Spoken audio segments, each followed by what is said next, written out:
Hi guys, this is Aditya. आप सभी का स्वागत है आज के इस वीडियो में। आपके सामने बहुत सारी वर्ब्स दिख रही हैं। इतनी सारी वर्ब्स को देख करके, चाहे वो हेल्पिंग है, ऑक्सिलरी है या फिर मोडल वर्ब है, इसकी ग्रामर में अभी हमें नहीं घुसना है। इतनी सारी वर्ब्स को देख करके हमें घबराना नहीं है, बिल्कुल आसान है, इजी है। आज के वीडियो में हम ये समझने वाले हैं कि किसी भी सब्जेक्ट के साथ में, भाई किसी भी सेंटेंस का ये सब्जेक्ट होता है, ही शी, किसी व्यक्ति का नाम, चाहे राहुल है, रमन है, आदित्य है, या फिर किसी जगह का नाम, किसी चीज का नाम, आई यू वी दे, दो लोग, दो से ज्यादा लोगों के नाम, दो से ज्यादा जगहों के नाम, दो से ज्यादा चीजों के नाम, कोई भी सब्जेक्ट हो, उस सब्जेक्ट के साथ में अगर हम किसी वर्ब को लगाएंगे तो क्या मीनिंग निकल के आएगा, ये इंपॉर्टेंट है, ये हम समझेंगे। और ये जितना डिफिकल्ट आपको दिख रहा है ना, ये उतना ही आसान हो जाएगा। क्या क्या वर्ब्स हैं, एक बार नजर मारिए जरा। Is, am, are, was, were, has, have, had, do, does, did, will, shall, will be या will have, should, must, should be या शुड हैव।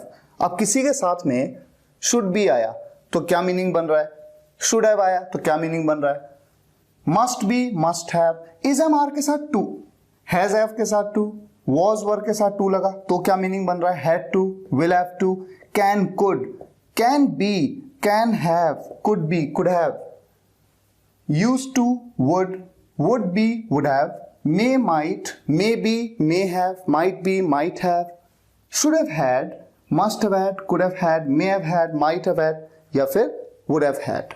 शुरुआत करते हैं सबसे पहले इज, एम, आर के साथ में। अगर मैं एक हिंदी मीडियम स्कूल के बच्चे से बोलूं कि इज, एम, आर का मतलब होता है, वो है, राहुल है, हूं, मैं हूं, आप हो या हैं, हम हैं, वे, एक से ज्यादा लोगों के लिए दे का यूज करते हैं, वे हैं, राहुल और अमन हैं। तो है एक के लिए, हूं मेरे लिए, हैं एक से ज्यादा के लिए, या फिर यू में दो ना, आप या तुम, चाहे एक हो चाहे एक से ज्यादा, यू के साथ हमेशा ही आप आर का यूज करते हैं। ये तो कुछ रूल्स हैं जिन्हें हम चैलेंज नहीं कर सकते, ऐसे ही सीखना है। अब अगर सेंटेंस की बात करूं, एक सेंटेंस तो होते हैं सिंपल सेंटेंस, जैसे कि वो घर पर है, ही इज एट होम, मैं स्कूल में हूं, आई एम इन स्कूल, आप मेरे साथ हैं, you are with me, simple. ठीक है। अब एक सेंटेंस होते हैं जो कि प्रेजेंट कंटिन्यूअस टेंस में होते हैं। वो सेंटेंस कैसे बनते हैं, वो खेल रही है, कोई लड़की है, शी इज प्लेइंग, सिंपल। आप घर जा रहे हैं, यू के साथ आर लगता है, यू आर गोइंग होम। कई बार स्टूडेंट्स पूछते हैं गोइंग टू होम कहें या गोइंग होम कहें, दोनों में से आप किसी का भी यूज कर सकते हैं, कोई डिफरेंस नहीं है। अच्छा, इसके अलावा भी इसका एक और यूज होता है, इंटरेस्टिंग है। क्या यूज होता है, जब आप इन वर्ब्स के बाद में इन्हें as a helping verb use कर रहे हैं, इनके बाद में आप किसी वर्ब की थर्ड फॉर्म का यूज कर लें तो वो पैसिव वॉइस में हो जाता है वो सेंटेंस, प्रेजेंट इंडेफिनिट के पैसिव में। और सेंटेंस का सेंस क्या बनता है देखिएगा, ही इज सेंट, सेंड मतलब भेजना, उसकी थर्ड फॉर्म लगा दी सेंट। ही सेंट का मतलब है उसे भेजा जाता है, यह पैसिव वॉइस का सेंटेंस है। She is given a book, अगर ये सेंटेंस है, उसे दिया जाता है, गिवन हो गया ना थर्ड फॉर्म, उसे दी जाती है एक किताब। आई एम टोल्ड, टेल मतलब बताना, मुझे बताया जाता है। यू आर सीन, सी मतलब देखना, उसकी थर्ड फॉर्म सीन का यूज किया, क्या मतलब बनेगा, आपको देखा जाता है। वी आर टॉर्चर्ड, हमें टॉर्चर किया जाता है, यानी कि हमें प्रताड़ित किया जाता है। दे आर ब्लेम्ड, ब्लेम की थर्ड फॉर्म लगा दी तो बताइए क्या बनाए, उन्हें, दे मतलब वे ना, एक से ज्यादा लोगों की बात हो रही है, उन्हें ब्लेम किया जाता है, यानी उन्हें उन पर दोष लगाया जाता है। तो ये सेंस आता है। इज एम आर का यूज सब्जेक्ट्स के साथ में इन्हीं सेंस में होता है, या तो सिंपल सेंटेंस में कि वो घर पर है, वो वहां है, हैं, हूं, एक तो ये। दूसरा प्रेजेंट कॉन्टिन्यूअस टेंस में रहा है, रही है, रहे हैं। और एक जाता है, आता है, खेलता है, भेजा जाता है, बताया जाता है, सुनाया जाता है, कहा जाता है। ये जो पैसिव वॉइस के सेंटेंस है प्रेजेंट इंडेफिनिट टेंस में, उसमें किया जाता है। तो ये तो बात हुई इज एम आर की। अब बात करते हैं वॉज वर की।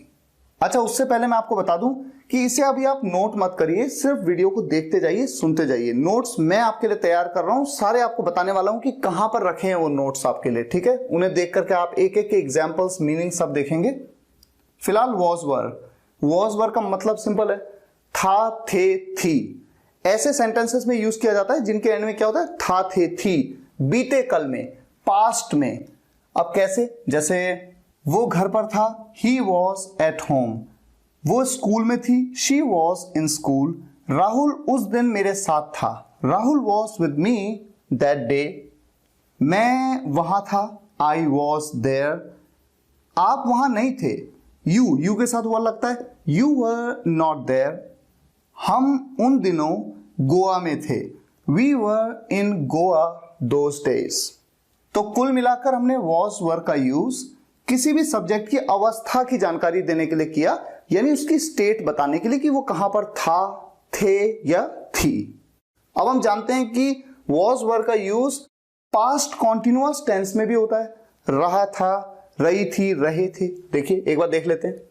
वो सो रहा था, ही वॉज स्लीपिंग।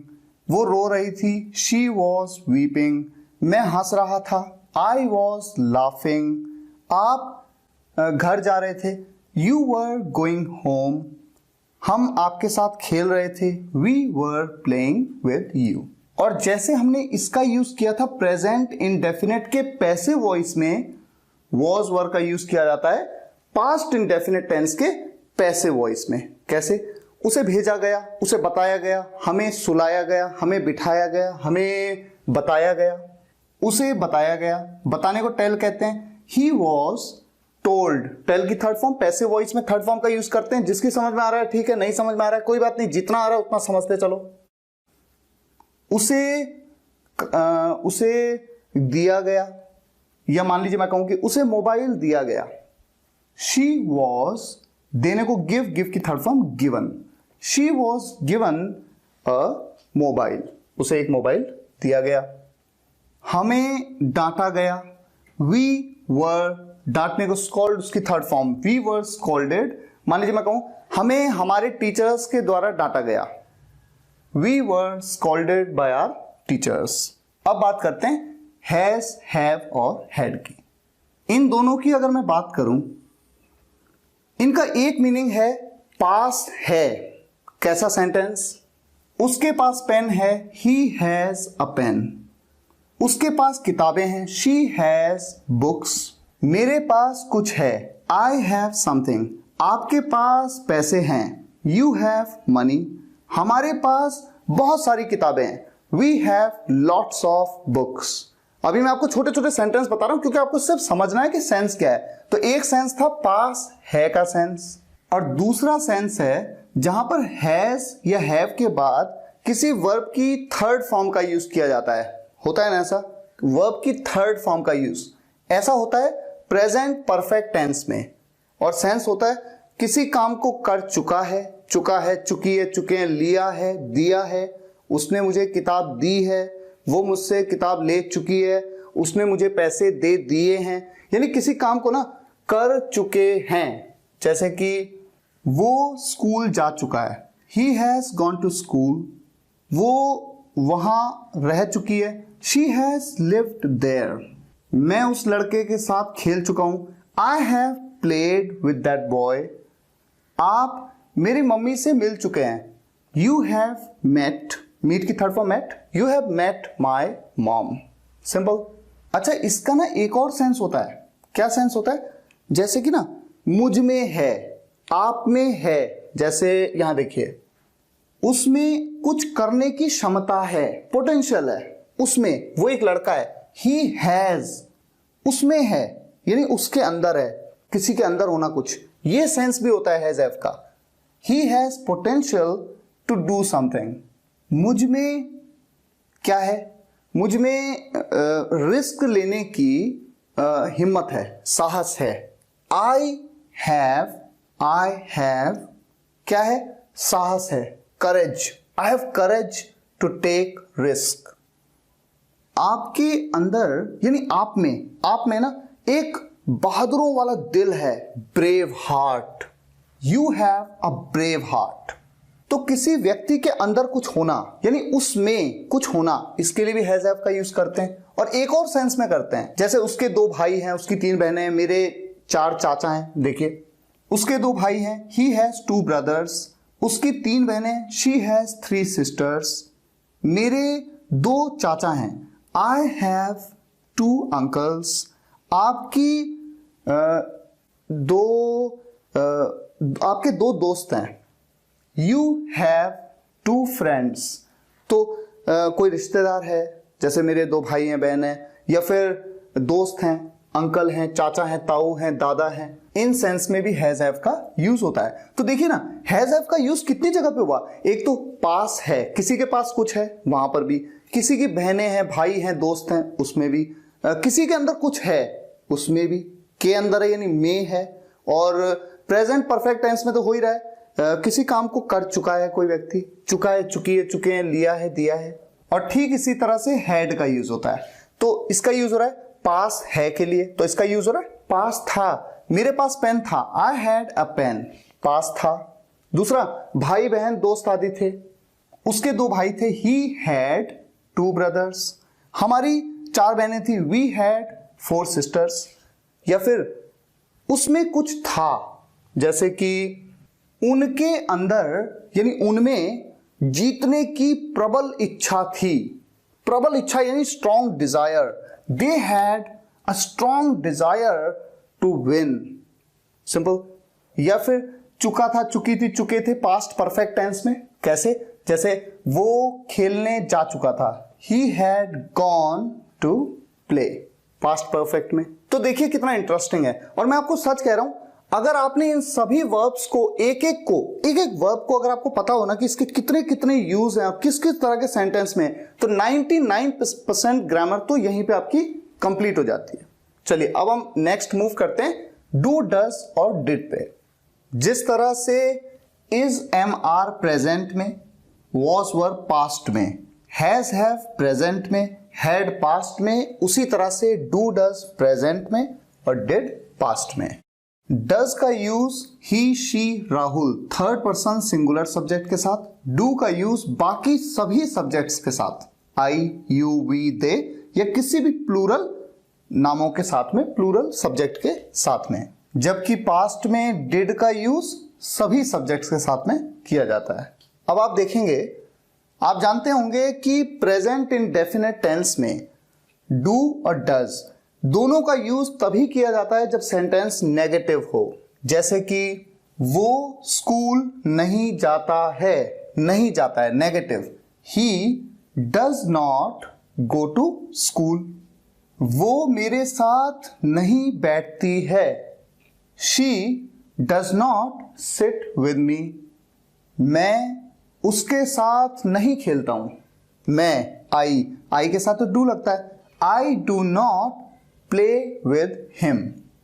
आप मुझे नहीं जानते हैं, यू डू नॉट नो मी। हमेशा वर्ब की फर्स्ट फॉर्म का ही यूज किया जाता है, जैसे जानने को नो, कहने को से, बताने को टेल, मिलने को मीट। हम आपसे नहीं मिलते हैं, we do not meet you. तो इस तरह से डू और डज का यूज नेगेटिव सेंटेंस में किया जाता है प्रेजेंट इंडेफिनिट टेंस में। लेकिन इसके अलावा डू और डज का यूज ना किसी सेंटेंस में ना थोड़ा जोर देते हुए भी किया जाता है। कैसे, एग्जांपल देखते हैं। मान लीजिए मुझे कहना है वो जाता है, तो मैं कहता हूं ही गोज। ऐसे ही कहा जाता है ना, वो जाता है, ही गोज। या मैं जाता हूं, आई गो।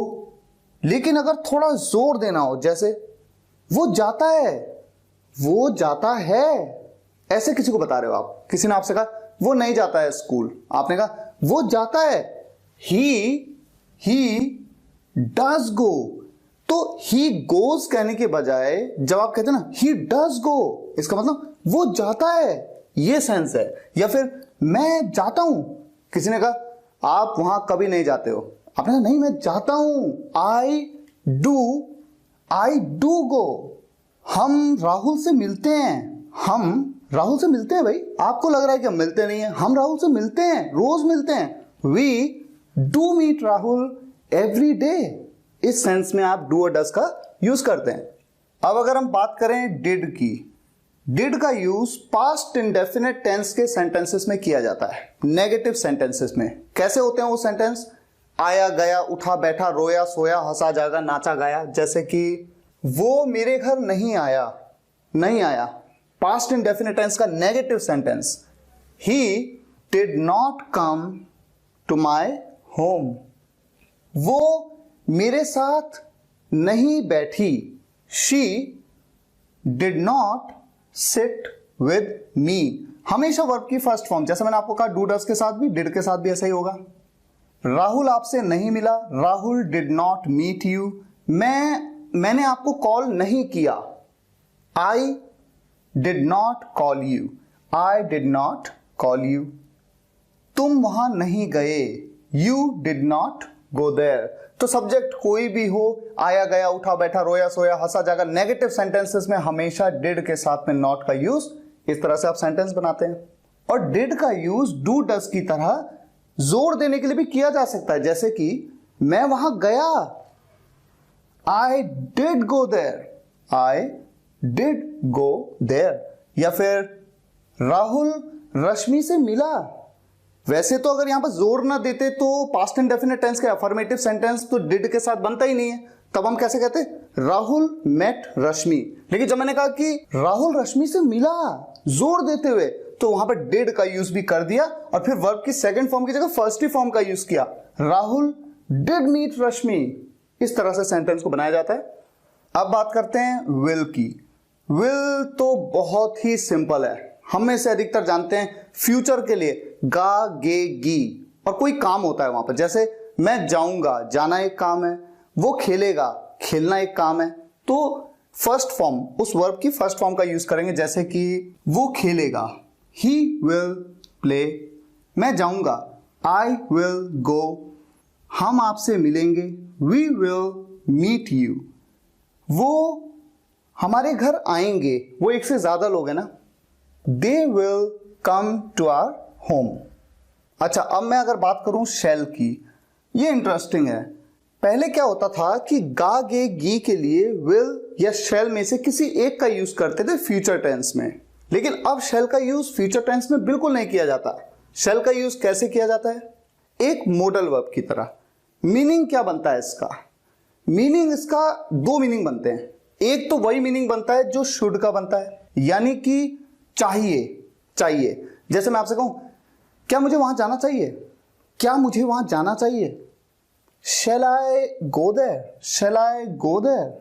चाहिए का सेंस। या फिर क्या मुझे खेलना चाहिए? Shall I play? क्या उसे आपसे मिलना चाहिए? Shall he meet you? क्या हमें आपको बताना चाहिए? Shall we tell you? ये सेंस होता है शैल का। एक तो ये, दूसरा सेंस होता है ऊ फॉर्मेशन। ऊ कैसा? देखिए एग्जांपल देता हूं। क्या मैं जाऊं? जाऊं, ऊ फॉर्मेशन बन रहा है ना, ऊ। क्या मैं जाऊं? क्या मैं खेलूं? क्या मैं आपको देखूं? क्या मैं यहां पर बैठूं? ठू, ऊ। ये ऊ जो फॉर्मेशन है, इसके लिए शैल का यूज किया जाता है। कैसे? क्या मैं जाऊं? शैल आई गो? क्या मैं आपसे मिलूं? शैल आई मीट यू? क्या मैं आपके साथ बैठूं? शैल आई सिट विथ यू? क्या मैं उससे बात करूं? शैल आई टॉक टू हिम? अब बात करते हैं विल के साथ बी और विल के साथ हैव की। विल बी, आप कहीं पे भी सेंटेंस में देखें विल बी के ना दो सेंस निकलते हैं। क्या है वो दो सेंस? पहला सेंस होगा होगा, बी मतलब होना होता है ना, होगा, होगा। जैसे कि वो घर पर होगा, he will be at home. वो रवीना के साथ होगी, she will be with Raveena. मैं घर पर होऊंगा। जैसे हम किसी को कहते हैं ना कि कल आ जाना मेरे घर पे, डोंट वरी मैं घर पे ही होऊंगा, मैं घर पे होऊंगा। I will B at home. Rahul और अमन आदित्य के साथ होंगे। Rahul and Aman will be with Aditya. Simple. तो आपको क्या ध्यान रखना है, विल बी का एक सेंस क्या है, होगा, होंगे, होगी, ये सेंस आ रहा है। दूसरा सेंस फ्यूचर कंटिन्यूअस टेंस में, जब सब्जेक्ट किसी काम को कर रहा होगा, जैसे वो जा रहा होगा, वो खेल रहा होगा, वो सो रही होगी, वो शाम को खेल रहा होगा। He will be playing in the evening. Play के साथ आपने आईएनजी लगा दिया। जिस भी काम को कर रहा होगा, जब किसी काम को कर रहे होने की बात होती है तो आईएनजी का आप यूज करते हैं ना। मैं कल सुबह अमेरिका जा रहा होऊंगा। I will be going to America tomorrow morning. तो विल बी का मतलब आपने दो सेंस में समझ लिया ना। होगा, वो घर पर होगा, वो घर पर होगी, वो घर पर होंगे, ये सेंस है होगा। और दूसरा रहा होगा, किसी काम को ना सब्जेक्ट कर रहा होगा भविष्य में। विल हैव के भी दो सेंस हैं। पहला सेंस है पास होगा, किसी के पास ना कुछ होगा, जैसे कि मेरे पास कुछ होगा, मेरे पास मोबाइल होगा, उसके पास किताब होगी। देखिए कैसे, अगले साल मेरे पास एक कार होगी। आई मेरे पास होगी ना, सब्जेक्ट हूं मैं। I will have a car next year. दिसंबर तक आपके पास अपना खुद का घर होगा। दिसंबर तक, इस साल दिसंबर तक आपके पास अपना खुद का घर होगा। यू विल हैव, आपके पास होगा, योर ओन हाउस, आपका खुद का घर, your own house by December this year. तो एक सेंस तो विल हैव का ये है, पास होगा। और दूसरा सेंस क्या है, फ्यूचर परफेक्ट टेंस में, जहां पर वर्ब की थर्ड फॉर्म का आप यूज करते हैं। सब्जेक्ट किसी काम को ना कर चुका होगा, किसी काम को कर चुका होगा भविष्य में। एग्जाम्पल क्या हो सकता है, उसे अगले साल, अगले साल, देखिए फ्यूचर की बात होगी, इसे हमेशा ध्यान रखना है क्योंकि ये फ्यूचर टेंस में हम बात कर रहे हैं। तो फ्यूचर में जो अभी नहीं आया है, उसे अगले साल जॉब मिल चुकी होगी। ही विल हैव, मिल चुकी होगी यानी वो पा चुका होगा job. He will have got a job next year. मिलने को गेट कहते हैं ना, गेट, गेट की third form got. He will have got a job next year. आप 2022 तक भारत के प्रधानमंत्री बन चुके होंगे। बनने को क्या बोलते हैं, बिकम। बिकम की थर्ड फॉर्म भी क्या होती है, become. You will have become the Prime Minister of India by 2022, by 2022, 2022 तक। धीरे धीरे ही सही, लेकिन ये सब समझ में आ रहा है ना आपको, ये सब आएगा, सब आसान है। ठीक है, चलिए अब नेक्स्ट मूव करते हैं शुड पे। हम में से कौन नहीं जानता कि शुड का यूज चाहिए के सेंस के लिए किया जाता है, जैसे कि उसे जाना चाहिए, ही शुड गो। मुझे खेलना चाहिए, आई शुड प्ले। हमें लड़ना नहीं चाहिए, we should not fight. Simple है। लेकिन मस्ट का यूज तब किया जाता है जब हम ना जोर देते हैं, जरूर चाहिए। ये तो है चाहिए, ये है जरूर चाहिए। जैसे उसे जरूर जाना चाहिए, ही मस्ट गो। अब किसी व्यक्ति के पापा जी हॉस्पिटल में एडमिट हैं, तो क्या उसे जाना नहीं चाहिए, ये तो मस्ट है ना। He must go to hospital. हमें अपने देश को सक्षम बनाना चाहिए, जरूर बनाना चाहिए। We must empower our nation. हमें गरीबों की मदद जरूर करनी चाहिए। कैसे बनेगा, we must help the poor. जब आप कहते हैं ना द पुअर का मतलब जितने भी गरीब हैं सबकी बात हो गई। यहां पर ये नहीं कि गरीबों बोला तो पुअर्स लगा देंगे, नहीं, द पुअर बस। उन्हें वहां जरूर जाना चाहिए, दे मस्ट गो देयर। तो शुड और मस्ट बहुत सिंपल है, यह है चाहिए, यह है जरूर चाहिए। अब देखते हैं शुड बी और शुड हैव। शुड बी का सेंस बहुत ही सिंपल है। बी मतलब होना, जैसे ये था होगा, गागेगी, होगा, ये क्या है, होना चाहिए। उसे घर पर होना चाहिए, होना चाहिए, उसे होना चाहिए। किसी एक लड़के की बात हो रही है तो वो सब्जेक्ट है वो, he should be at home. मुझे आपके साथ होना चाहिए, I should be with you. आपको रवि के साथ होना चाहिए, you should be with Ravi. हमें अगले साल अमेरिका में होना चाहिए, we should be in America next year. Rahul और अमन को इस वक्त स्कूल में होना चाहिए। वो यहां क्या कर रहे हैं, घूम रहे हैं यहां पर? नहीं, उन्हें स्कूल में होना चाहिए। Rahul and Aman should be in school right now. तो इस तरह से शुड बी का यूज करते हैं। अब देखते हैं शुड हैव। अच्छा, शुड हैव के ना दो सेंस होते हैं। पहला सेंस होता है पास होना चाहिए। जब भी कहीं पे आप हैज हैव देखते हैं ना तो इसका मतलब होता है पास, मेरे पास कुछ है, उसके पास कुछ है। तो देखिए शुड हैव का मतलब पास होना चाहिए, एक सेंस तो ये है। उसके पास मोबाइल होना चाहिए, ही शुड हैव अ मोबाइल। उसके पास किताबें होनी चाहिए, कोई लड़की की बात हो रही है, she should have books. Rahul के पास पैसे होने चाहिए, राहुल शुड हैव मनी। मेरे पास कुछ होना तो चाहिए, I should have at least something. कम से कम कुछ तो होना चाहिए, एटलीस्ट समथिंग। हमारे पास कम से कम 5,000 रुपए होने चाहिए, we should have at least 5,000 rupees. तो एक सेंस तो ये हो गया ना, शुड हैव का मतलब पास होना चाहिए। और दूसरा सेंस क्या होता है, शुड हैव के बाद वर्ब की थर्ड फॉर्म का यूज करो और चाहिए था का सेंस बनाओ। किसी काम को ना सब्जेक्ट के द्वारा किसी काम को करना चाहिए था। अब जैसे यहां पर देखिए, शुड का मैंने क्या बोला था आपको, मुझे जाना चाहिए, आई शुड गो, है ना। शुड के बाद वर्ब की फर्स्ट फॉर्म गो का यूज किया। लेकिन अगर मैं कहूं कि मुझे जाना चाहिए था, बीते कल में मुझे जाना चाहिए था, चाहिए था, तो चाहिए के लिए शुड हैव का मतलब चाहिए था। तो ये दूसरा सेंस है। पहला सेंस क्या था, पास होना चाहिए, और दूसरा सेंस है चाहिए था, सब्जेक्ट के द्वारा किसी काम को करना चाहिए था। तो मुझे जाना चाहिए था, आई शुड हैव, जाने को गो कहते हैं, उसकी थर्ड फॉर्म का यूज करेंगे, हमेशा ध्यान रहे, आई शुड हैव गॉन। उसे आना चाहिए था, he should have come. Come की थर्ड फॉर्म भी कम होती है ना, ही शुड हैव कम। उसे नाचना चाहिए था, यानी उसे डांस करना चाहिए था, she should have danced. Dance की थर्ड फॉर्म डांस्ड।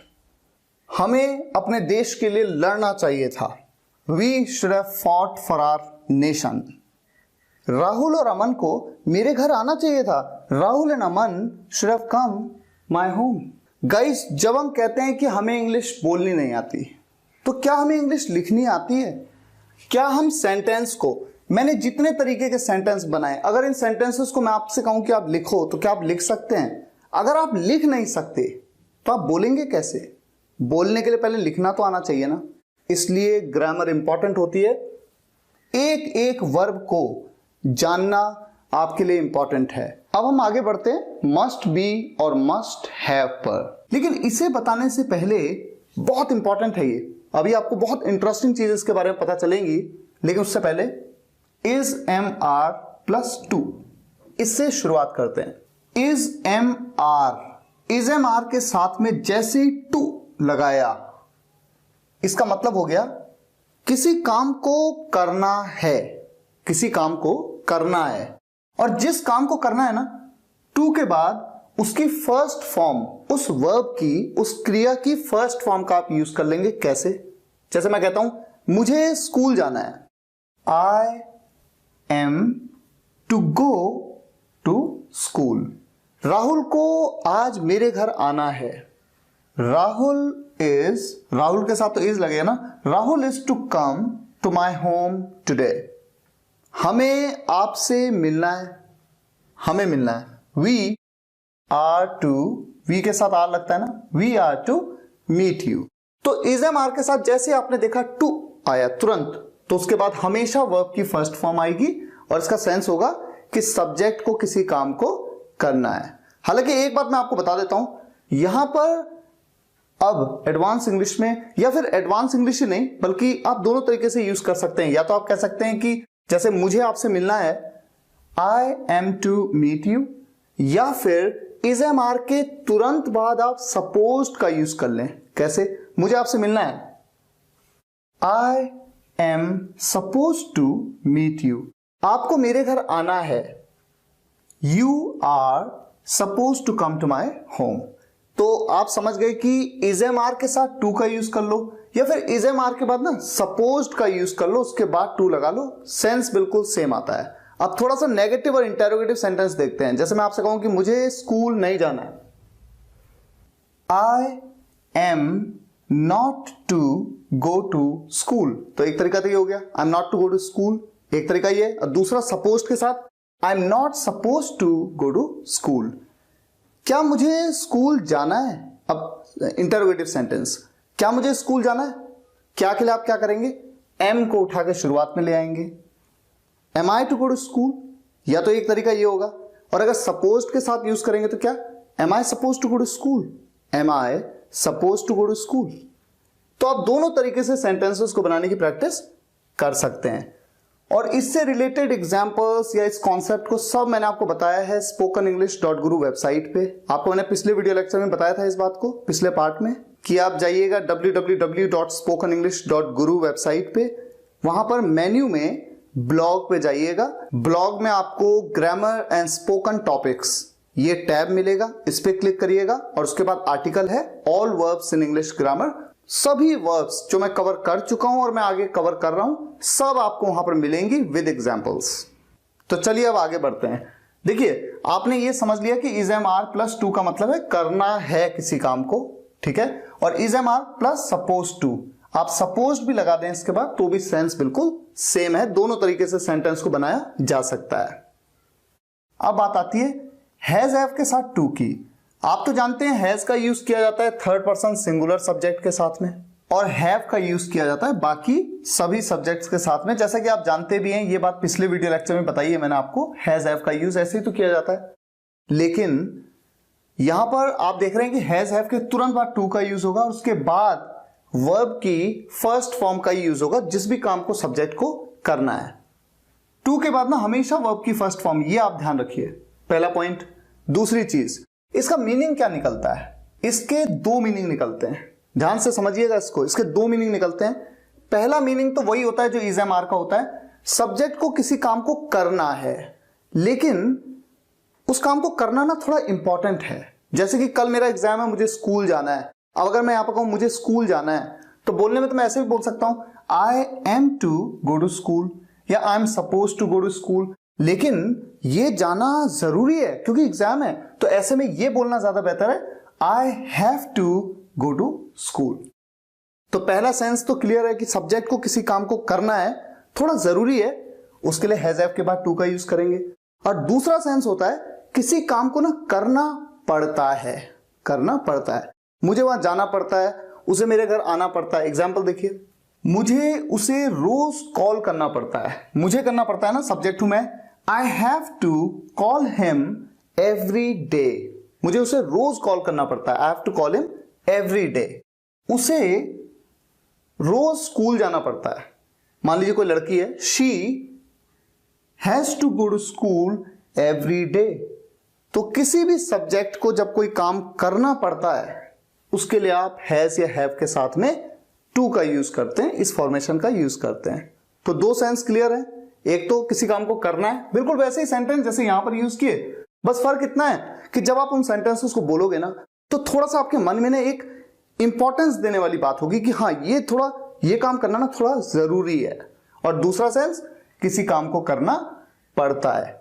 अच्छा, जैसे यहां पर आपने देखा था इज एम आर के बाद हमने सपोज टू कहा तो सेंस बिल्कुल सेम आया। उसी तरह से हैज हैव के बाद जब हम गॉट का यूज करते ना, GOT गॉट, तो भी सेंस बिल्कुल सेम आता है। एग्जाम्पल क्या है, देखिए आपकी स्क्रीन पे दो सेंटेंस लिखे हैं। पहला सेंटेंस है I have to go to school, मुझे स्कूल जाना है। अब इसी सेंटेंस को ना मैं ऐसे भी कह सकता हूं I have got to go to school, यानी हैव के तुरंत बाद गॉट का यूज कर दिया, कोई फर्क नहीं पड़ेगा, बिल्कुल सेम मीनिंग है। I have to go to school बोलूं चाहे I have got to go to school बोलूं, कोई फर्क नहीं है। इसी तरह से एक सेंटेंस है राहुल को मार्केट जाना पड़ता है, Rahul has to go to market, यहां पर हैज टू की जगह पे ना हैज गॉट टू का भी यूज किया जा सकता है। Rahul has got to go to market. तो कुल मिलाकर आप समझ गए कि आप चाहे तो हैज टू का यूज कर लें, हैज टू या हैव टू का, और इसके बजाय हैज या हैव के तुरंत बाद गॉट का भी यूज कर सकते हैं, तो कोई प्रॉब्लम नहीं है। अब जरा मैं ना एक सेंटेंस ऐसा बनाता हूं जो नेगेटिव और इंटरोगेटिव में भी बनाता हूं। जैसे कि सिंपल सा सेंटेंस, उसे टीवी देखनी पड़ती है, उसे टीवी देखनी पड़ती है, वो कोई लड़का है। He has to watch the TV. Simple. इस सेंटेंस को ऐसे तो बनाया जा सकता है, गॉट के साथ कैसे बनाए, he has got to watch the TV. हो गई बात सिंपल। नेगेटिव में बनाते हैं, उसे टीवी नहीं देखनी पड़ती है, उसको सारी इंफॉर्मेशन मोबाइल पे ही मिल जाती है, तो टीवी देखने की जरूरत ही नहीं पड़ती, उसे टीवी नहीं देखनी पड़ती है। He has not to watch the TV, एक तो तरीका ये, और दूसरा तरीका गॉट के साथ, he has not got to watch the TV. तो he has not got to watch the TV. कुल मिला के नेगेटिव सेंटेंसेस में हैज या हैव के तुरंत बाद आप नॉट का यूज करेंगे। और इंटरोगेटिव सेंटेंसेस में क्या उसे टीवी देखनी पड़ती है, क्या उसे टीवी देखनी पड़ती है। हैज ही, पहले हैज आएगा ना, has he to watch, has he to watch the TV. और ये दूसरा तरीका, has he got to watch the TV, has he got to watch the TV. हालांकि सिंपल है, लेकिन फिर भी मैंने आपको एग्जांपल्स दिए समझाने के लिए, तो आप कुल मिला के इन दोनों को कवर कर चुके हैं। अब हम बढ़ते हैं इन दोनों पे। पहला है वॉज वर्ब के साथ टू, दूसरा है हैड के साथ टू। ये तो बिल्कुल वैसा ही है जैसा ये है, फर्क इतना है, ये है हूं प्रेजेंट में किसी काम को करना है, और यहां पर किसी काम को करना था। इसके दो मीनिंग थे, किसी काम को करना है जरूरी है, और किसी काम को करना पड़ता है। इसका मीनिंग क्या है, इसके तीन मीनिंग है, ये बहुत इंपॉर्टेंट है। किसी काम को करना था जरूरी है, जैसे ये था ना, किसी काम को करना है जरूरी है, किसी काम को करना था जरूरी है। दूसरा, किसी काम को करना पड़ता था, जैसे ये था ना, किसी काम को करना पड़ता है, यह किसी काम को करना पड़ता था। लेकिन इसका एक और मीनिंग है, किसी काम को करना पड़ा। ठीक है, तो किसी काम को करना था, किसी काम को करना पड़ता था, या किसी काम को करना पड़ा। एग्जाम्पल लें।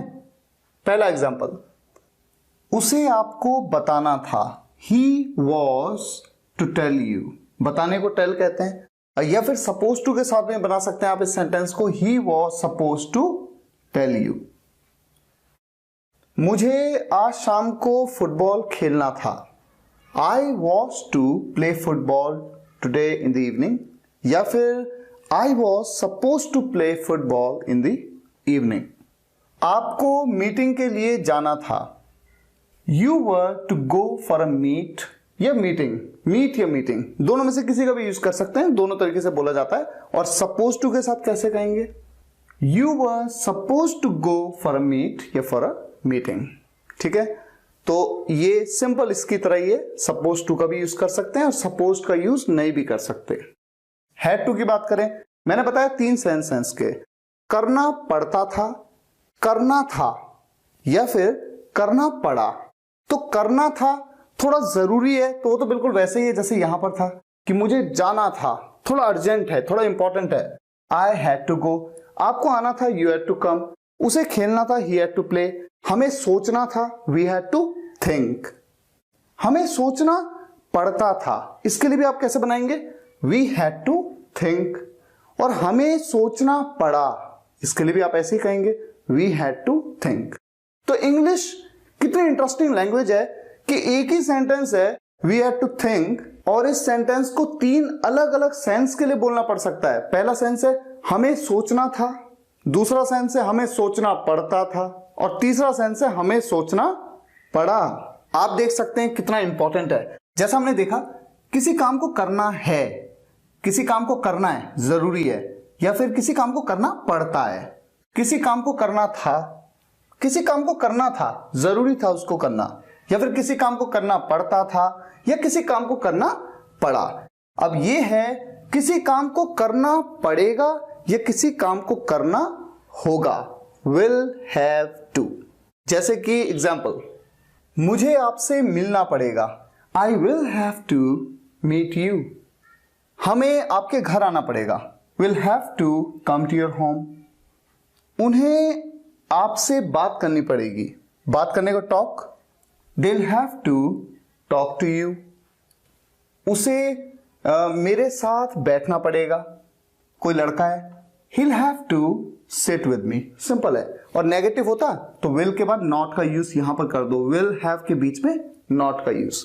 उसे वहां नहीं जाना पड़ेगा। He'll not have to go there. He will not have to go there. तो उसे वहां नहीं जाना पड़ेगा या उसे वहां नहीं जाना होगा, बात तो एक ही है ना, सेंस बिल्कुल सेम है। मुझे नहीं आना पड़ेगा यानी मुझे नहीं आना होगा। उसे स्कूल नहीं जाना होगा यानी उसे स्कूल नहीं जाना पड़ेगा, तो बात एक ही है। अच्छा, जैसे ये है किसी काम को करना होगा या किसी काम को करना पड़ेगा, उसी तरह से एक और होता है किसी काम को करना होता या किसी काम को करना पड़ता। एग्जाम्पल लेते हैं, जैसे कि उसे आज आपसे मिलना पड़ता। कोई लड़का है, ही वुड हैव टू, उसके बाद हमेशा टू के बाद, जैसा मैंने कहा आपसे, हमेशा वर्ब की फर्स्ट फॉर्म मिलना को मीट कहते हैं। He would have to meet you. आपको उसके घर जाना पड़ता। You would have to go to his home. आपको उसके घर जाना पड़ता या फिर आपको उसके घर जाना होता, बात तो एक ही है ना।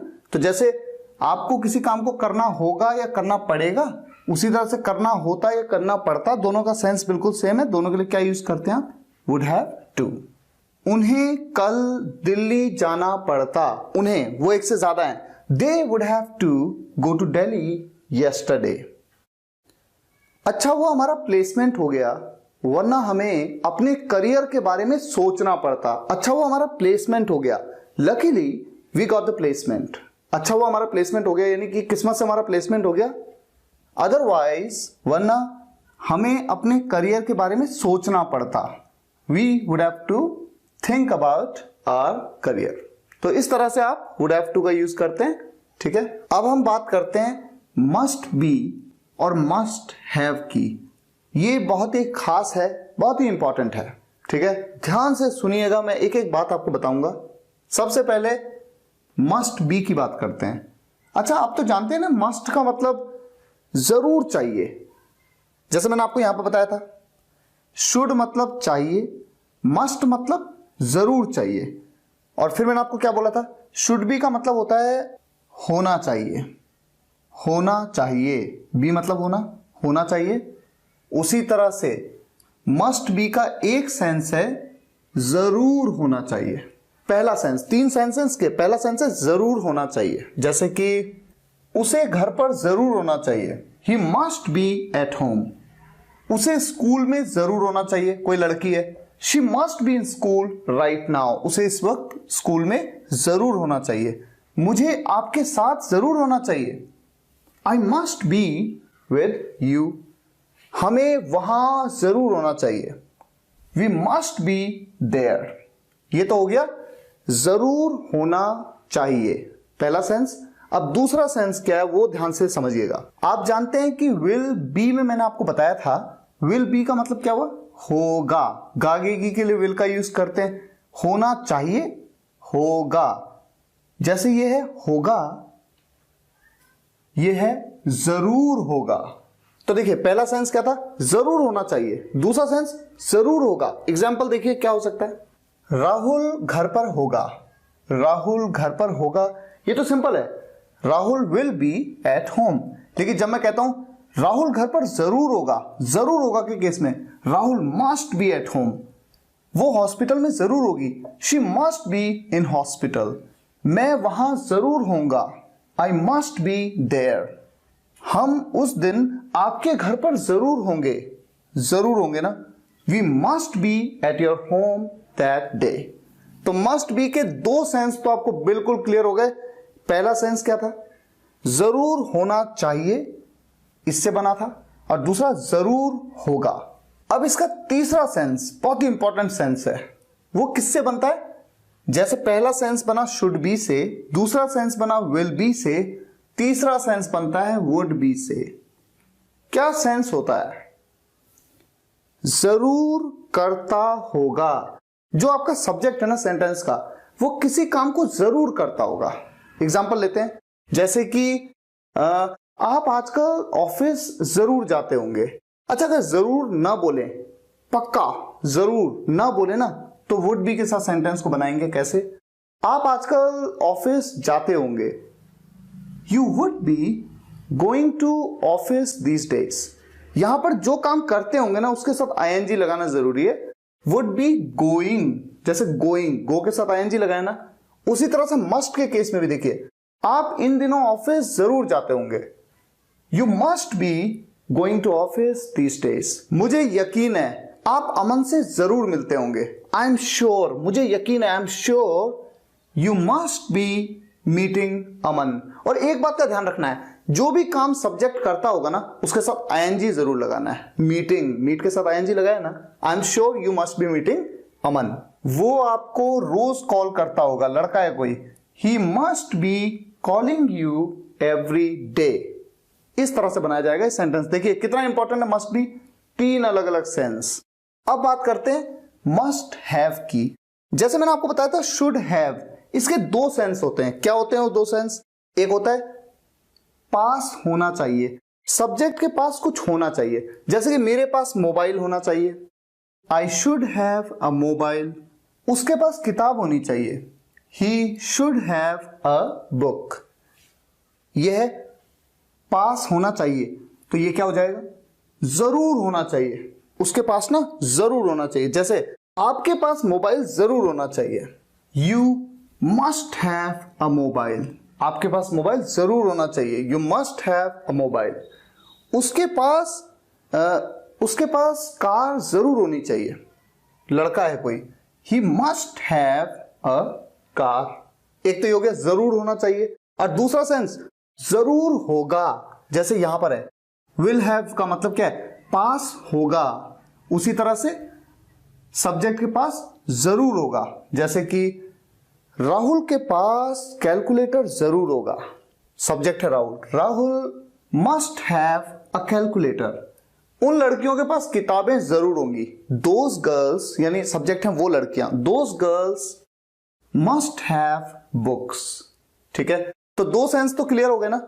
एक है जरूर होना चाहिए किसी के पास, सब्जेक्ट के पास कुछ जरूर होना चाहिए, और दूसरा सेंस सब्जेक्ट के पास जरूर होगा।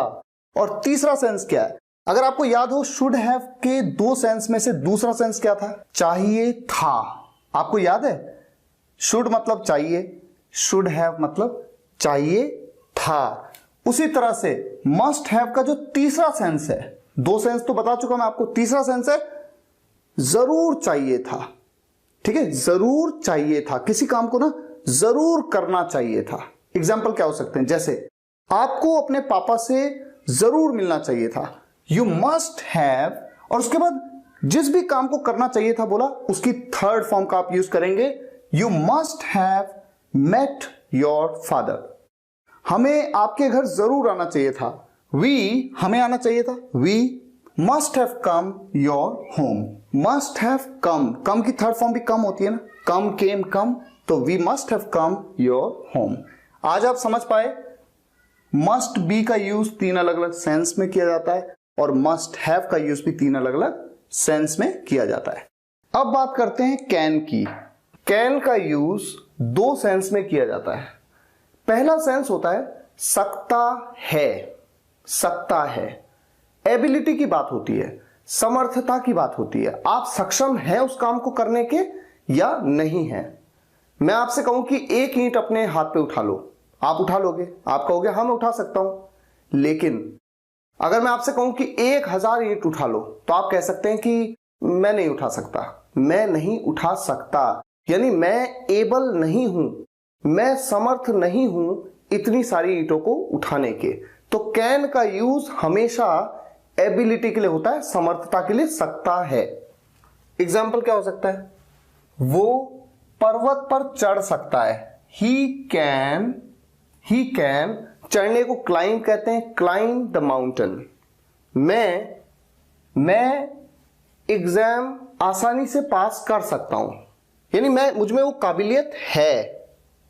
I can pass the exam easily, बहुत इजी होता है ना, कैन तो कुछ डिफिकल्ट है ही नहीं। जैसे कि आप मैच जीत सकते हैं, you can win the match. मैं कंटिन्यूअसली 5 किलोमीटर दौड़ सकता हूं, I can run continuously for 5 kilometres. ठीक है, सिंपल, कैन का ये सिंपल सा यूज है। और दूसरा यूज होता है किसी से कोई परमिशन मांगना या परमिशन देना, अनुमति लेना या अनुमति देना। जैसे कि मैं आपको कॉल करता हूं और मैं कहता हूं कैन आई टॉक टू विभाति, क्या मैं विभाति से बात कर सकता हूं? आप मुझे कहते हैं हाँ आप कर सकते हैं, yes you can, yes you can. मैंने आपसे पूछा can I talk to Vibhati, can I talk to Vibhati. मैंने आपसे पूछा, परमिशन मांगी और आपने परमिशन दे दी, यस यू कैन। मैं आपसे पूछता हूं can I meet you tomorrow, क्या मैं आपसे कल मिल सकता हूं? और आप कहते हैं नो यू कांट, नहीं आप नहीं मिल सकते। तो अनुमति देना न देना, अनुमति लेना न लेना, जिसके लिए आप कुड का भी यूज करते हैं, आपने देखा होगा। कैन आई टॉक टू विभाति की जगह कुड आई टॉक टू विभाति भी कहा जाता है, या फिर मे आई टॉक टू विभाति भी कहा जाता है। कैन, कुड, मे सभी का यूज करते हैं। तो कैन का यूज दो सेंस में, पहला सेंस है सकता है, एबिलिटी की बात हो रही है प्रेजेंट में, और दूसरा सेंस क्या है, अनुमति लेना या देना, परमिशन लेना या देना। अब बात करते हैं कुड की। कुड का यूज 4 सेंस में किया जाता है। 4 सेंस, बड़े ध्यान से समझिएगा, इसको, बहुत इंपॉर्टेंट है। पहला सेंस होता है सकता था, बीते कल में आपकी काबिलियत, समर्थता, एबिलिटी की बात होगी। जैसे कैन का यूज प्रेजेंट में एबिलिटी के लिए था, कुड का यूज पास्ट में एबिलिटी के लिए। अभी एग्जांपल दूंगा मैं आपको। दूसरा सेंस होता है कुड का सका या पाया, मैं वहां नहीं जा सका, वो नहीं आ पाया, वो खेल नहीं पाया, सो नहीं पाया, रो नहीं पाया। तीसरा होता है परमिशन लेने या देने के लिए, जैसे कैन का यूज हुआ था, परमिशन लेना या देना। और चौथा होता है टू एक्सप्रेस पॉसिबिलिटी, संभावना को व्यक्त करने के लिए। अभी एग्जांपल सारे आपके सामने आने वाले हैं। सबसे पहला एग्जांपल जो कुड की मैं बात कर रहा हूं, कुड का पहला सेंस है सकता था। क्या? जैसे कि आप मैच जीत सकते थे क्योंकि आपके पास बहुत अच्छे प्लेयर थे, आप मैच जीत सकते थे, आपके अंदर वो काबिलियत थी क्योंकि आपके पास अच्छे प्लेयर्स थे। You could win the match because you had very good players. दूसरा example, he could climb the mountain because he had a very good experience. वो पहाड़ पर चढ़ सकता था, वो काबिल था चढ़ने के, काबिलियत की बात हो रही है। because he had a very good experience, क्योंकि उसके पास बहुत अच्छा एक्सपीरियंस था। इसी तरह का एग्जाम्पल हो सकता है कि I could run continuously for an hour when I was young. जब मैं जवान था ना, मैं कंटिन्यूअसली, लगातार 1 घंटे तक दौड़ सकता था। ये भी तो एग्जाम्पल सही है ना। यानी कुल मिलाकर कुड का यूज एबिलिटी के लिए हो रहा है पास्ट में। अब दूसरा मैंने आपको क्या बताया, सका या पाया। जैसे वो नहीं जा सका, he couldn't go, मैं नहीं आ पाया, I couldn't come। वो किसी तरह से घर पहुंच सका, he could somehow reach home। दूसरा यूसेज हो गया, दूसरा जो सेंस है इसका। तीसरा, परमिशन लेने या देने के लिए, जैसे मैंने कैन के केस में आपसे कहा था कि can I talk to Vibhati, उसी तरह से could I talk to Vibhati, could I sit with you, क्या मैं आपके साथ बैठ सकता हूं, कुड आई गो देयर, क्या मैं वहां जा सकता हूं, कुड आई मीट यू, क्या मैं आपसे मिल सकता हूं। और हमेशा ध्यान रखें, परमिशन लेने या देने के लिए ना, जैसे मैंने आपको बताया कैन, मे, कुड, तीनों में से किसी का भी यूज किया जा सकता है। और चौथा यूज मैंने आपको कुड का क्या बताया, संभावना को व्यक्त करने के लिए, कोई पॉसिबिलिटी है, जैसे कि वो आज शाम को आपसे मिल सकता है, संभावना, काबिलियत नहीं बल्कि संभावना की बात हो रही है। He could meet you in the evening today। Simple, आपके पापा आपको किसी भी समय कॉल कर सकते हैं। कौन कर सकते हैं? आपके पापा। Your father could call you any time। Simple है। और पॉसिबिलिटी को एक्सप्रेस करने के लिए, संभावना को बताने के लिए ना, कुड, मे और माइट तीनों का यूज किया जाता है। अभी मे और माइट में ये बात मैं आपको बताने वाला हूं। ये तो हो गया। अब ये इंपॉर्टेंट है, कैन बी। कैन बी का यूज केवल एक सेंस में किया जाता है, किसी के द्वारा कुछ किया जा सकता है, किसी के द्वारा किसी काम को किया जा सकता है। ये जो होता है ना, ये कैन का पैसिव वॉइस होता है। अगर आपको पैसिव वॉइस के बारे में नहीं पता कोई बात नहीं, उसे छोड़ दीजिए फिलहाल के लिए। ऐसा समझिए जैसे इसका मतलब है किसी के द्वारा किसी काम को किया जा सकता है, जैसे कि ये टारगेट अचीव किया जा सकता है। और जिस भी काम को किया जा सकता है ना, उसकी थर्ड फॉर्म का यूज करना है। ये काम, ये टारगेट अचीव किया जा सकता है। This target can be achieved. Achieve की थर्ड फॉर्म, हमेशा उसकी थर्ड फॉर्म जिसे किया जा सकता है, ठीक है। This target can be achieved, किसके द्वारा अचीव किया जा सकता है ये नहीं बताया। हाँ, अगर मैं कहूं ये टारगेट आपके द्वारा अचीव किया जा सकता है, this target can be achieved by you, this dance can be performed by you. इस डांस को ना आपके द्वारा परफॉर्म किया जा सकता है। आप ऐसा मत सोचो कि नहीं कर पाओगे, आप कर लोगे, आप समर्थ हो। इसी तरह का एक और एग्जांपल है, इस गाने को किसी के भी द्वारा गाया जा सकता है। This song can be sung by anybody, ठीक है। तो ये कैन बी का एक सेंस है, सिंपल। अब कैन हैव की बात करते हैं। कैन हैव का एक सेंस होता है पास हो सकता है, किसी के पास कुछ हो सकता है। जैसे कि आपके पास अगले साल एक कार हो सकती है। यू कैन हैव, यू आपके पास हो सकती है ना, you can have a car next year. आपके पास एक अच्छी बॉडी हो सकती है अगर आप रोज जिम जाएं तो। You can have a good personality या a good body if you go to gym every day. आपके पास एक अच्छी बॉडी हो सकती है, पर्सनैलिटी हो सकती है अगर आप रोज जिम जाओ तो। उसके पास जल्द ही एक अच्छी जॉब हो सकती है। उसके पास, ही वो लड़का, वो कोई एक लड़का है जो सब्जेक्ट है, he can have a good job soon. तो बहुत सिंपल है। कैन बी का यूज एक सेंस में हुआ, किसी काम को किया जा सकता है।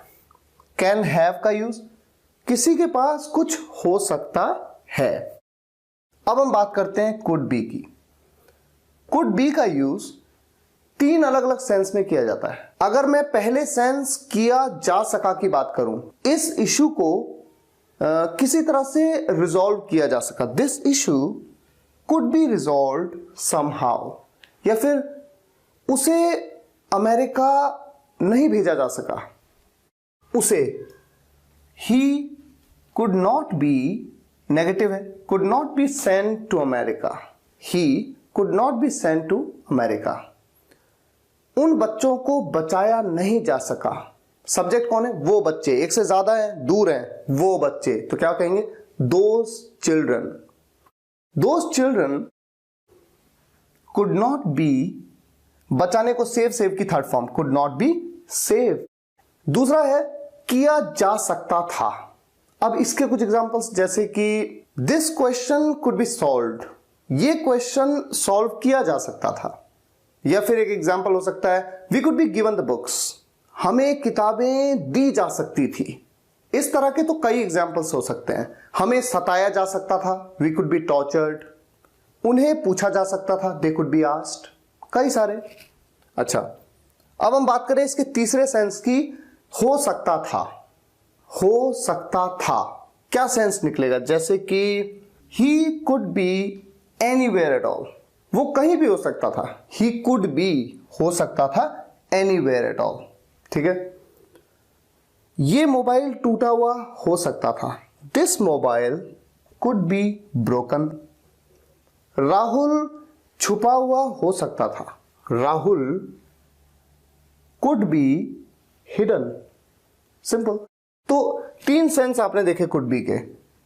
किसी काम को किया जा सका, दूसरा सेंस किसी काम को किया जा सकता था, और तीसरा सेंस हो सकता था। अब हम बात करेंगे कुड हैव की। कुड हैव, इसका मतलब आप समझिए सकता था, सकता था। बिल्कुल वैसे ही जैसे कुड का भी एक सेंस क्या था, अगर आपको ध्यान हो, अलग अलग सेंस थे ना कुड के, उनमें से एक सेंस क्या था? सकता था। लेकिन फर्क है, क्या फर्क है? कुड का यूज जब सकता था के सेंस के लिए किया जाता है तो वहां पर समर्थता यानी एबिलिटी की बात होती है। ये बात मैंने बताई थी आपको। लेकिन जब कुड हैव का यूज किया जाता है तो वहां एबिलिटी, ये समर्थता की बात नहीं होती, हाइपोथेटिकल सिचुएशन की बात होती है जो कि अब पॉसिबल ही नहीं है। इस बात को समझने के लिए कुछ सेंटेंस मुझे आपको बताने होंगे। देखिए 2 सेंटेंस मैं आपकी स्क्रीन पे रखता हूं। पहला सेंटेंस है I could run 5 kilometres a day when I was young, और दूसरा सेंटेंस है I could have joined a gym when I was young. पहले सेंटेंस का मतलब है मैं एक दिन में 5 किलोमीटर्स दौड़ सकता था जब मैं जवान था, जब मैं यंग था। यहां पर मैं अपनी काबिलियत के बारे में आपको बता रहा हूं कि मेरे अंदर इतनी क्षमता थी, मैं इतना काबिल था, मैं समर्थ था, एबल था कि मैं 5 किलोमीटर एक दिन में दौड़ सकता था। और दूसरे सेंटेंस का मतलब है मैं जिम ज्वाइन कर सकता था जब मैं यंग था। यहां पर सेंस पता है कैसा है? सेंस कुछ ऐसा है जैसे कि जब मैं यंग था ना तो मैं जिम ज्वाइन कर सकता था, मैंने क्यों नहीं किया, एक दुख है मुझे, एक रिग्रेट की फीलिंग है मेरे अंदर। I could have joined a gym when I was young, मैंने नहीं किया। ये हमेशा कुड हैव का यूज सकता था के लिए जब होगा ना तो ऐसी सिचुएशन को बताने के लिए जिसमें कि मुझे ना मतलब बताने वाले को, ये जो भी सब्जेक्ट है उसको थोड़ा दुख भी हो रहा है क्योंकि अब वो नहीं हो सकता, कभी वो तो अब कभी हो ही नहीं सकता, मैंने उस मौके को खो दिया। लेकिन जो पहला सेंटेंस था कुड के साथ, वहां पर समर्थता, एबिलिटी की बात होती है। अब देखिए फिर समझिए, 2 सेंटेंस और मैं आपके सामने रख रहा हूं। सेंटेंस नंबर 1, पिछले साल मैं 12 घंटे काम कर सकता था, एक दिन में 12 घंटे काम कर सकता था। यहां पर मैं आपको अपनी काबिलियत के बारे में बता रहा हूं, अपनी एबिलिटी के बारे में। तो किसका यूज करूंगा? काबिलियत के लिए जब सकता था तो कुड का यूज करूंगा। कैसे? I could work for 12 hours a day last year, मैं 12 घंटे काम कर सकता था एक दिन में लास्ट ईयर।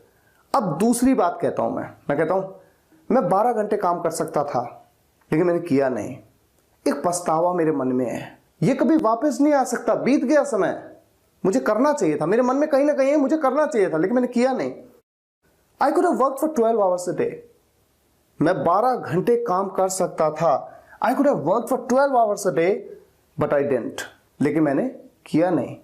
तो ये एक फर्क होता है। कुड का यूज सकता था के सेंस में एबिलिटी के लिए, और कुड हैव का यूज हाइपोथेटिकल सिचुएशन के लिए जो कभी वापस नहीं आ सकती। अब हम बात करते हैं यूज टू और वुड की। इन दोनों का एक सेंस तो बिल्कुल क्लियर आपको होना चाहिए कि सब्जेक्ट किसी काम को करता था या फिर सब्जेक्ट किसी काम को किया करता था। इसके लिए आप यूज टू या वुड दोनों का यूज कर सकते हैं। अब वुड के ना अलग अलग और भी सेंस हैं, लेकिन पहला सेंस ये है। यूज टू का तो एक ही सेंस है, किसी काम को करता था। तो कैसे? जैसे कि एग्जांपल हो, ही वो आपके घर आता था, he use to come to your home, वो आपके घर आता था, आने का काम। और जिस भी काम को करने की बात होगी उसकी हमेशा फर्स्ट फॉर्म का यूज करेंगे। He use to come to your home, या फिर यूज टू की जगह वुड भी कह सकते हो, he would come to your home. Simple. हम आपके साथ फुटबॉल खेलते थे, we use to play football with you, या फिर we would play football with you. हम वहां जाते थे, we use to go there, या फिर we would go there. Simple, बस। वो मेरे साथ बैठता था, he use to sit with me, या फिर he would sit with me. हम एक साथ खेलते थे, we use to play together, या फिर वी वुड प्ले टुगेदर। अच्छा, इसके अलावा वुड का यूज 2 और सेंस में किया जाता है। पहला सेंस तो क्लियर है, सब्जेक्ट किसी काम को करता था। अब दूसरा सेंस होता है सब्जेक्ट किसी काम को करता, जाता, आता, खेलता, उठता, बैठता, सोता, रोता। जैसे मैं आपसे कहूं, अगर मैं देहरादून आता तो आपको कॉल जरूर करता। If I came to Dehradun I would definitely call you, I would definitely call you. तो जिस भी काम को करता उसकी फर्स्ट फॉर्म का यूज होता है। अब जैसे कि मैं आपसे कहूं कि मैं आपके साथ खेलता, I would play with you. मैं आपके साथ वहां जाता, I would go with you there. Would का यूज 2 सेंस में तो हमने समझ लिया। पहला सेंस था किसी काम को करता था, दूसरा सेंस सब्जेक्ट किसी काम को करता। अब तीसरा सेंस है पास्ट ऑफ विल। अब इसका क्या मतलब है? ये बहुत ही खास है, इंपॉर्टेंट है। अब देखिए, हम भविष्य के लिए जब भी कोई बात कहते हैं तो विल का यूज करते हैं, जैसे कि वो जाएगा, वो आएगा, वो खेलेगा, विल का यूज करते हैं। लेकिन अगर कोई बात बीते हुए कल में कही गई हो भविष्य के लिए तो विल का नहीं, वुड का यूज किया जाता है। एग्जाम्पल क्या है, देखिए एग्जाम्पल है, जैसे कि मैं आपसे कहूं मैं जानता हूं कि आप आओगे। मैं जानता हूं, आई नो, मैं जानता हूं प्रेजेंट में, दैट कि आप आओगे, यू विल कम। सिंपल, आप आओगे क्योंकि भविष्य में आओगे, ठीक है। लेकिन अगर मैं आपसे यह कहूं मैं जानता था कि आप आओगे, मैं जानता था, बीते हुए कल में जानता था ना मैं, वो तो बीत चुकी हो बात, मैं जानता था कि आप आओगे। तो पास्ट में कही गई बात भविष्य के लिए वहां पर आओगे, गागेगी के लिए विल नहीं बल्कि वुड का यूज किया जाएगा। मैं जानता था, I knew that you would come. Will come नहीं, I knew that you would come. मैं जानता था कि आप आओगे। इस तरह के कई एग्जाम्पल्स हो सकते हैं, जैसे कि उसने मुझे पहले ही इंफॉर्म किया था, अब बीते हुए कल में इंफॉर्म किया था उसने मुझे भविष्य के प्रति कोई बात, that she would not join the party tonight, वो आज रात पार्टी ज्वाइन नहीं करेगी। She had told me that she would not support me, उसने मुझे बताया था कि वो मुझे सपोर्ट नहीं करेगी। तो करेगी, गागेगी के लिए जनरली हम विल का यूज कर देते हैं, लेकिन हमें समझना होगा कि अगर सेंटेंस बीते हुए कल में बोला गया है तो विल नहीं बल्कि आप किसका यूज करेंगे, वुड का। अब हम बात करते हैं वुड बी की। आप देखिए जो वुड बी है इसका यूज 3 अलग अलग सेंस में होता है। पहला सेंस होता, दूसरा सेंस सब्जेक्ट कोई काम कर रहा होता, और तीसरा सेंस सब्जेक्ट कोई काम प्रेजेंट में कर रहा होगा। एक एक करके एग्जांपल्स लेते हैं तो आसानी से समझ में आने लगेगा। पहला जो है होता, इसके एग्जांपल्स क्या हो सकते हैं, I would be in America today but I left the job and came back to my country. मैं आज अमेरिका में होता, होता वुड बी होता, मैं आज अमेरिका में होता लेकिन मैंने जॉब छोड़ दी और अपने देश वापस आ गया। You'd be my best friend today but you cheated on me. आप आज मेरे सबसे अच्छे दोस्त होते, होते ये वुड बी होता, but you cheated on me, लेकिन आपने मुझे धोखा दिया। We would be together if you supported me, हम साथ साथ होते इफ यू सपोर्टेड मी, अगर आपने मुझे सपोर्ट किया होता। दूसरा सेंस मैंने जो आपको बताया, सब्जेक्ट कोई काम कर रहा होता, I would be calling people, मैं लोगों को कॉल कर रहा होता, I would be calling people to sell companies products, मैं लोगों को कंपनी के प्रोडक्ट सेल करने के लिए, बेचने के लिए कॉल कर रहा होता। तो जिस भी काम को कर रहा होता उसकी आईएनजी फॉर्म का यूज करना है, बस इतना आपको ध्यान रखना है। I would be calling, calling I N G. She would be making you fool, वो आपको बेवकूफ बना रही होती। We would be just wasting our time for no reason, हम अपना समय खराब कर रहे होते फॉर नो रीजन, यानी कोई रीजन के बिना, बिना किसी कारण के बेफजूल में अपना समय खराब कर रहे होते। तीसरा सेंस वुड बी का, सब्जेक्ट कोई काम प्रेजेंट में कर रहा होगा। ये वाला सेंस बहुत ही इंपॉर्टेंट है। कैसे, समझना जरा इसको आप।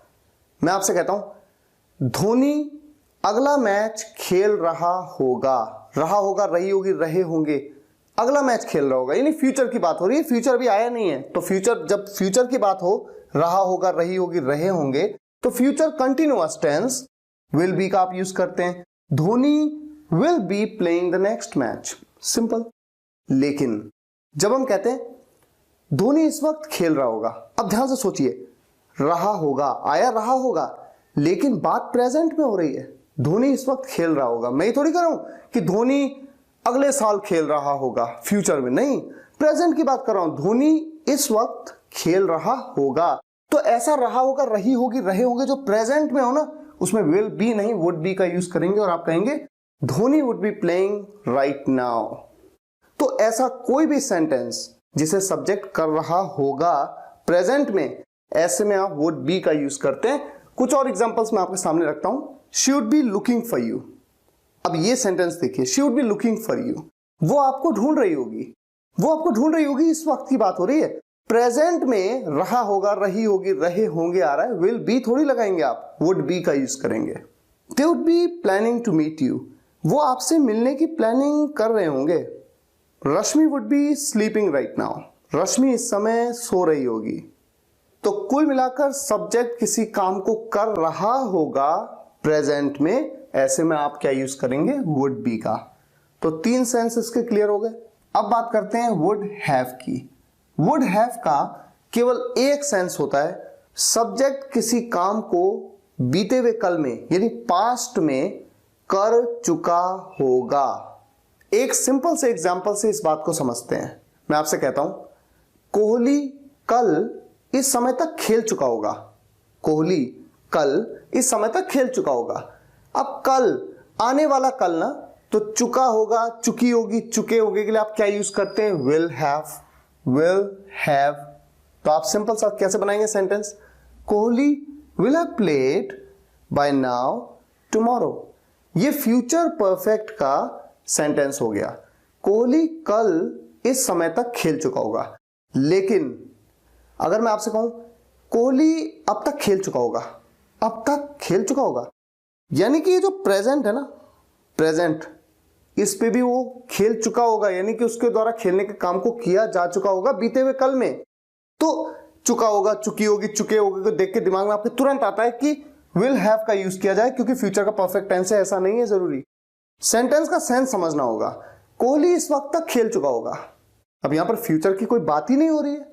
तो जब प्रेजेंट में कोई सब्जेक्ट किसी काम को कर रहा होगा, तो ऐसे में विल बी नहीं बल्कि वुड बी का यूज जैसे मैंने किया। उसी तरह से अगर बीते हुए कल में कोई सब्जेक्ट किसी काम को कर चुका होगा, तो चुका होगा के लिए विल हैव का नहीं बल्कि आप क्या यूज करेंगे, वुड हैव का। और तब आप कहेंगे Kohli would have played by now, Kohli would have played by now. या फिर कुछ और एग्जांपल्स लें, जैसे कि मैं आपसे कहता हूं the train would have left by now, train अब तक निकल चुकी होगी।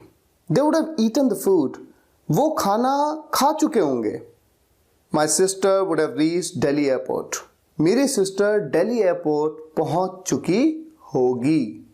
तो हमेशा याद रखें सब्जेक्ट किसी काम को कर चुका होगा पास्ट में, ये नहीं कि कर चुका होगा भविष्य में, भविष्य में होगा तो विल हैव, लेकिन अगर पास्ट में कर चुका होगा तो क्या यूज करेंगे, वुड हैव। अभी मैं 2-2, 3-3 एग्जांपल दे रहा हूं, नोट्स में बहुत कुछ मिलेगा आपको, ठीक है। अब आगे मूव करते हैं, हम मूव करते हैं मे पे। मे का यूज किसी भी सेंटेंस में केवल 3 सेंस में किया जाता है। पहला सेंस सकता है या सकता था, पॉसिबिलिटी के केस में संभावना की बात होती है, सकता है या सकता था। दूसरा सेंस सकता है अनुमति लेने या देने के लिए, परमिशन लेने या देने के लिए। और तीसरा सेंस विश या होप करने के लिए, उम्मीद करने के लिए, किसी को अच्छी विश करने के लिए। एग्जाम्पल्स की अगर हम बात करें, पहले सेंस की बात करते हैं, सकता है या सकता था, पॉसिबिलिटी यानी संभावना के लिए। इट मे रेन टुडे, आज बारिश हो सकती है। देखिए हो सकती है, उसके लिए मे का यूज किया, संभावना है। इट मे रेन यस्टरडे, कल बारिश हो सकती थी, पास्ट में किसी पॉसिबिलिटी के लिए। ही मे कम टू ऑफिस टुडे, वो आज ऑफिस आ सकता है, आज आने की उसकी संभावना है। ही मे कम टू ऑफिस यस्टरडे, वो कल ऑफिस आ सकता था। तो सकता है या सकता था, पॉसिबिलिटी की जहां भी बात आएगी आप मे का यूज कर सकते हैं। और ये भी मैं आपको बता दूं, जब मैंने कुड के बारे में आपको बता रहा था, मैंने बताया था आपको कि पॉसिबिलिटी के केस में कुड, मे और माइट तीनों में से किसी का भी यूज किया जा सकता है। दूसरा सेंस है सकता है परमिशन लेने या देने के लिए। एग्जाम्पल्स क्या हो सकते हैं, मे आई कम इन मैम, क्या मैं अंदर आ सकता हूं मैम। मे आई सिट, क्या मैं बैठ सकता हूं। मे आई टॉक टू विभाती, क्या मैं विभाती से बात कर सकता हूं। और जैसा कि पहले भी बताया जा चुका है, आप कैन, कुड और मे तीनों का यूज कर सकते हैं परमिशन लेने या देने के लिए। तीसरा सेंस मे का क्या है, विश या होप करने के लिए, टू विश और hope. Examples, may you succeed in life, भगवान करे आप अपने जीवन में सफल हों। एक विश कर रहे हैं आपके लिए। मे से शुरुआत होती है ऐसे सेंटेंसेस की, और सेंटेंस के एंड में एक एक्सक्लेमेशन मार्क लगता है। आपने अक्सर इस तरह के सेंटेंसेस देखे होंगे। May you pass the exam, भगवान करे आपका एग्जाम पास हो जाए। May you win the match, भगवान करे आप मैच जीत जाएं। तो आपने देखा कि हमने मे का यूज 3 सेंस में किया। अब माइट की बात करते हैं। माइट का यूज एक सेंस में किया जाता है और वो सेंस होता है पॉसिबिलिटी का सेंस। पॉसिबिलिटी, सकता है या सकता था। जैसे कल बारिश हो सकती थी, इट माइट रेन येस्टरडे। जहां पर मे का भी यूज कर रहे हैं, कुड का भी यूज कर रहे हैं, माइट का भी कर सकते हैं, इट माइट रेन येस्टरडे। या फिर आज बारिश हो सकती है, इट माइट रेन टुडे। वो आपके घर आ सकता है, he might come to your home. मैं वहां जा सकता हूं, आई माइट गो देयर। वो आपके साथ खेल सकता है, he might play with you. तो मे का यूज तो 3 अलग अलग सेंस में, माइट का यूज सिर्फ एक सेंस में, सकता है या सकता था। अब बात करते हैं मे या माइट के साथ बी या हैव की। मे बी हो चाहे माइट बी हो, या फिर मे हैव हो चाहे माइट हैव हो, मीनिंग बिल्कुल सेम होता है, ज्यादा फर्क होता नहीं है। बस एक बात जो कही जाती है वो ये कि जब भी सेंटेंस में मे का यूज होगा तो एक स्ट्रॉन्ग पॉसिबिलिटी की बात होगी, ज्यादा उम्मीद है, ज्यादा संभावना है कि वो चीज हो जाए। और जब माइट का यूज होगा तो पॉसिबिलिटी बहुत कम होगी। क्या एग्जांपल्स हो सकते हैं? देखिए 2 सेंटेंस आपकी स्क्रीन पे आपके सामने है। पहला sentence, he may go to Delhi. ये सेंटेंस इस संभावना को बताता है कि उसकी दिल्ली जाने की संभावना ज्यादा है, काफी संभावना है कि वो दिल्ली जाए। और दूसरा वाला सेंटेंस जब हम कहते हैं ना, तो ऐसा लगता है जैसे कि हम श्योर नहीं है कि वो दिल्ली जाएगा भी कि नहीं जाएगा, हो सकता है चला जाए, बहुत कम संभावना है, he might go to Delhi. वैसे ये बात कहीं पे लिखी नहीं है कि मे का यूज स्ट्रॉन्ग पॉसिबिलिटी के लिए यानी बहुत ज्यादा संभावना के लिए होगा, या माइट का यूज कम पॉसिबिलिटी, लीस्ट पॉसिबिलिटी के लिए होगा, ऐसा कहीं लिखा नहीं है। लेकिन जब आप नेटिव स्पीकर्स को सुनेंगे तो आप इस बात को नोटिस करेंगे कि जहां पर बहुत कम संभावना हो ना किसी चीज के होने की, वहां पर माइट का यूज वो ज्यादा करते हैं कंपैरेटिवली। हालांकि आप दोनों में से किसी का भी यूज करें तो ज्यादा फर्क नहीं आता है। अब देखते हैं सबसे पहले कि मे बी और माइट बी, इनका यूज 3 सेंस में होता है। पहला सेंस, हो सकता है, पॉसिबिलिटी की बात है। ही मे बी एट होम, वो घर पे हो सकता है। यहां पर मैं ये भी कह सकता हूं, he might be at home, वो घर पर हो सकता है। She might be in school right now, वो इस वक्त स्कूल में हो सकती है। They may be present in the class today, आज वो क्लास में प्रेजेंट हो सकते हैं। दूसरा सेंस होता है, किसी काम को किया जा सकता है, पॉसिबिलिटी है, इस बात की संभावना है कि किसी काम को ना सब्जेक्ट के द्वारा किया जा सकता है। It may be resolved, resolve मतलब हल करना, किसी समस्या को, किसी प्रॉब्लम को रिजॉल्व करना, इसे रिजॉल्व किया जा सकता है, इस बात की संभावना है। We may be order to stay, हमें ऑर्डर किया जा सकता है रुकने का। He may be sent to America, उसे अमेरिका भेजा जा सकता है, इस बात की संभावना है। तो जहां जहां पे मे बी का यूज हुआ वहां वहां पे माइट बी का यूज आप कर सकते हैं, सेंस में कोई फर्क नहीं आएगा। तीसरा सेंस होता है मे बी या माइट बी का, सब्जेक्ट शायद किसी काम को कर रहा हो या कर रहा होगा। एग्जाम्पल लेते हैं, वो शायद घर जा रहा होगा, शायद जा रहा होगा यानी सब्जेक्ट किसी काम को ना शायद कर रहा होगा। He might be going home right now, going home या गोइंग टू होम कोई प्रॉब्लम नहीं है। और मे बी गोइंग या माइट बी गोइंग, तब भी कोई डिफरेंस नहीं है। They might be supporting him, वो शायद उसे सपोर्ट कर रहे होंगे। We might be looking for a job, हम शायद जॉब ढूंढ रहे होंगे। तो इन 3 अलग अलग सेंस में आप मे बी या माइट बी का यूज कर सकते हैं। अब बात आती है मे हैव या माइट हैव की। एक सेंस में यूज किया जाता है इसका, और वो सेंस क्या है?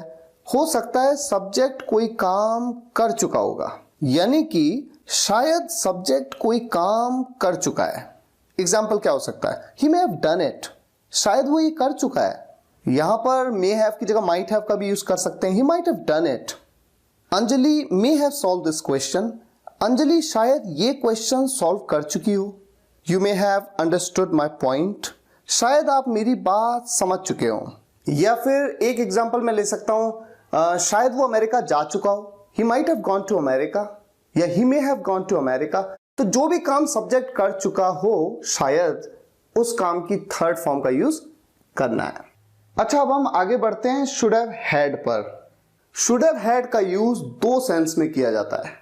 पहला सेंस पास होना चाहिए था, किसी के पास कुछ होना चाहिए था। और दूसरा सेंस खाना या पीना चाहिए था। अच्छा, खाने को हम ईट कहते हैं, पीने को हम ड्रिंक कहते हैं, और पीने या खाने के लिए हम ईट या ड्रिंक की जगह पे टेक का भी यूज करते हैं। उसी तरह से खाने या पीने के लिए हैव का भी यूज किया जाता है। अभी एग्जांपल्स मैं आपको बताता हूं। सबसे पहले सेंस के लिए पहला सेंस क्या है?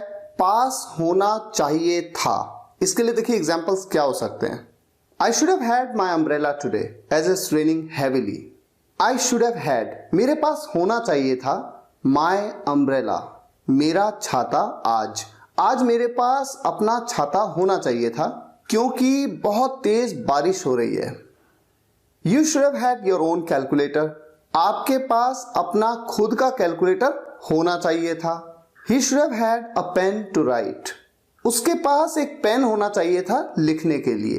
तो किसी भी व्यक्ति के पास कुछ होना चाहिए था, ऐसे में आप शुड हैव हैड का यूज करते हैं।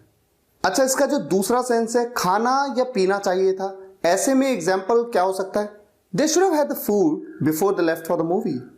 They should have had the food, उन्हें खाना खा लेना चाहिए था। यहां पर हैड की जगह पे ईटन या टेकन भी कहा जा सकता था, लेकिन जैसा मैंने आपसे कहा कि खाने को ईट भी कह सकते हैं, टेक भी कह सकते हैं और हैव भी कह सकते हैं। तो यहां पर हैव की थर्ड फॉर्म हैड का यूज किया गया है। आई should have had a cup of T in the morning today, आज सुबह मुझे एक कप चाय पी लेनी चाहिए थी। We should have had breakfast in the morning, हमें आज सुबह ब्रेकफास्ट कर लेना चाहिए था, यानी ब्रेकफास्ट खा लेना चाहिए था। तो किसी चीज को खाना चाहिए था या पीना चाहिए था, उसके लिए भी आप शुड हैव हैड का यूज करते हैं। तो शुड हैव हैड का यूज दो सेंस के लिए आपको रट लेना है। नोट्स में भी ये बात आपको मिलेगी, फिलहाल आप समझते जाइए। अब हम आगे बढ़ते हैं मस्ट हैव हैड पे। मस्ट और शुड में सिर्फ इतना सा डिफरेंस होता है कि मस्ट के केस में ना कोई काम जरूरी था, बहुत जरूरी था, ये निकल के आता है सेंस। तो यहां पर मस्ट हैव हैड का यूज दो सेंस में किया जाएगा शुड हैव हैड की तरह से। पहला सेंस पास होना ही चाहिए था, यानी कि पास जरूर होना चाहिए था, किसी व्यक्ति के पास कुछ जरूर होना चाहिए था। अभी हम एग्जांपल्स लेंगे, लेकिन दूसरा सेंस क्या है यहां पर? जरूर खाना चाहिए था या जरूर पीना चाहिए था। एग्जाम्पल्स लेते हैं पहले वाले सेंस के लिए। These poor kids must have had at least books to read after 70 years of independence. इन गरीब बच्चों के पास कम से कम किताबें तो होनी ही चाहिए थी, किस लिए? टू रीड, पढ़ने के लिए। आफ्टर 70 years ऑफ इंडिपेंडेंस, स्वतंत्रता के 70 साल के बाद इन गरीब बच्चों के पास कम से कम पढ़ने के लिए किताबें तो होनी चाहिए थी, होनी ही चाहिए थी, यानी जरूरी था इनके पास ये होना। इसलिए यहां पर मस्ट हैव हैड का यूज किया गया। You must have had some other trick to solve such a tricky question. इस तरह के ट्रिकी क्वेश्चन को सॉल्व करने के लिए आपके पास कोई ना कोई ट्रिक तो होनी चाहिए थी। He must have had at least a camera to record videos. उसके पास वीडियोस रिकॉर्ड करने के लिए ना एक कैमरा कम से कम जरूर होना चाहिए था। दूसरा सेंस जरूर खाना या जरूर पीना चाहिए था। You must have had the medicines as per the doctor's prescription. आपको मेडिसिन्स जरूर लेनी चाहिए थी as per the doctor's prescription, doctor's के प्रिस्क्रिप्शन के मुताबिक। दूसरा एग्जाम्पल हो सकता है, जैसे मैं आपसे कहूं you must have had something, you have to deliver 3 lectures back to back. आपको कुछ खा लेना चाहिए था, you have to deliver 3 lectures back to back. आपको back to back 3 lectures deliver करने हैं। अब हम बात करते हैं could have had, may have had या माइट हैव हैड की। तीनों का सेंस बिल्कुल सेम निकल के आता है। क्या सेंस निकल के आता है? इसके भी दो सेंस हैं। पहला सेंस पास हो सकता था, पॉसिबिलिटी, संभावना की बात है कि पास हो सकता था, किसी के पास कुछ हो सकता था। पहला example, he may have had their support too, but he never really maintained relations. उसके पास उनका सपोर्ट भी हो सकता था, लेकिन he never really maintained relations. उसने कभी रिलेशंस मेंटेन ही नहीं किए, यानी उसने कभी अच्छे संबंधों को ना बनाए नहीं रखा। If he had taken his decision judiciously, I'm sure he could have had huge public support today. If he had taken his decision judiciously, अगर उसने अपना फैसला जुडिशियसली यानी कि विवेकपूर्ण तरीके से यानी सही तरीके से लिया होता, अगर उसने अपना फैसला, आई एम श्योर, मैं पक्का हूं, मैं निश्चित हूं, he could have had huge public support today, उसके पास हो सकता था ह्यूज पब्लिक सपोर्ट टुडे, बहुत ज्यादा पब्लिक सपोर्ट आज। यहां पर हम कुड हैव हैड की जगह पे may have had, might have had किसी का भी यूज कर सकते हैं। We might have had our own Mercedes today but none of us really focused at earning. हमारे पास आज हमारी खुद की मर्सिडीज हो सकती थी, लेकिन हम में से किसी ने भी ना वाकई में अर्निंग पे फोकस नहीं किया, अर्निंग पे फोकस नहीं किया यानी कि कमाने पे फोकस नहीं किया। अब दूसरा सेंस, खा सकता था या पी सकता था। इस सेंस के लिए भी आप could have had, may have had, might have had, तीनों में से किसी का भी यूज कर सकते हैं। एग्जाम्पल लेते हैं, he could have had the food first and then go to office, but he decided to finish the work first. वो पहले खाना खा सकता था and then go to office, और उसके बाद ऑफिस जाता, लेकिन उसने डिसाइड किया कि काम पहले फिनिश करे। She might have had a cup of coffee before leaving home. वो कॉफी पी सकती थी घर से निकलने से पहले। तो कोई भी व्यक्ति कुछ खा सकता था या पी सकता था, जो उसने नहीं किया, बीत गई ना बात, पी सकता था या खा सकता था। ऐसे में आप could have had, may have had या माइट हैव हैड, तीनों में से किसी का भी यूज कर सकते हैं। अब हम आ जाते हैं वुड हैव हैड पे। वुड हैव हैड का मतलब क्या है? पास होता, सिंपल, किसी के पास कुछ होता। एग्जाम्पल क्या हो सकता है? If you had devoted yourself to learn English, you would have had a good job today. अगर आपने इंग्लिश सीखने के लिए ना अपने आप को डिवोट किया होता, पूरी जान लगा दी होती, अगर आपने, you'd have had a good job today, आपके पास होती एक अच्छी जॉब आज आपके पास एक अच्छी जॉब होती। I would have had that party's support if I'd followed their advice.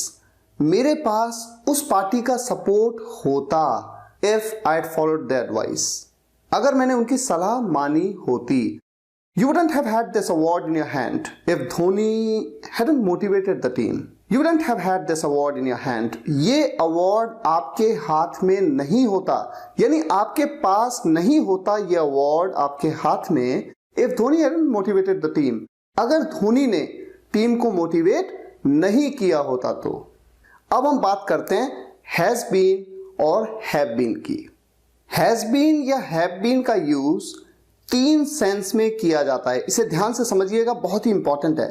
पहला सेंस आप में से हर कोई जानता है, किसी समय से कर रहा है, यानी कि सब्जेक्ट किसी काम को किसी समय से, कोई समय दिया गया होगा ना, उस समय से कर रहा है, प्रेजेंट परफेक्ट कंटिन्यूअस टेंस में, जहां पर आईएनजी का आप यूज करते हैं।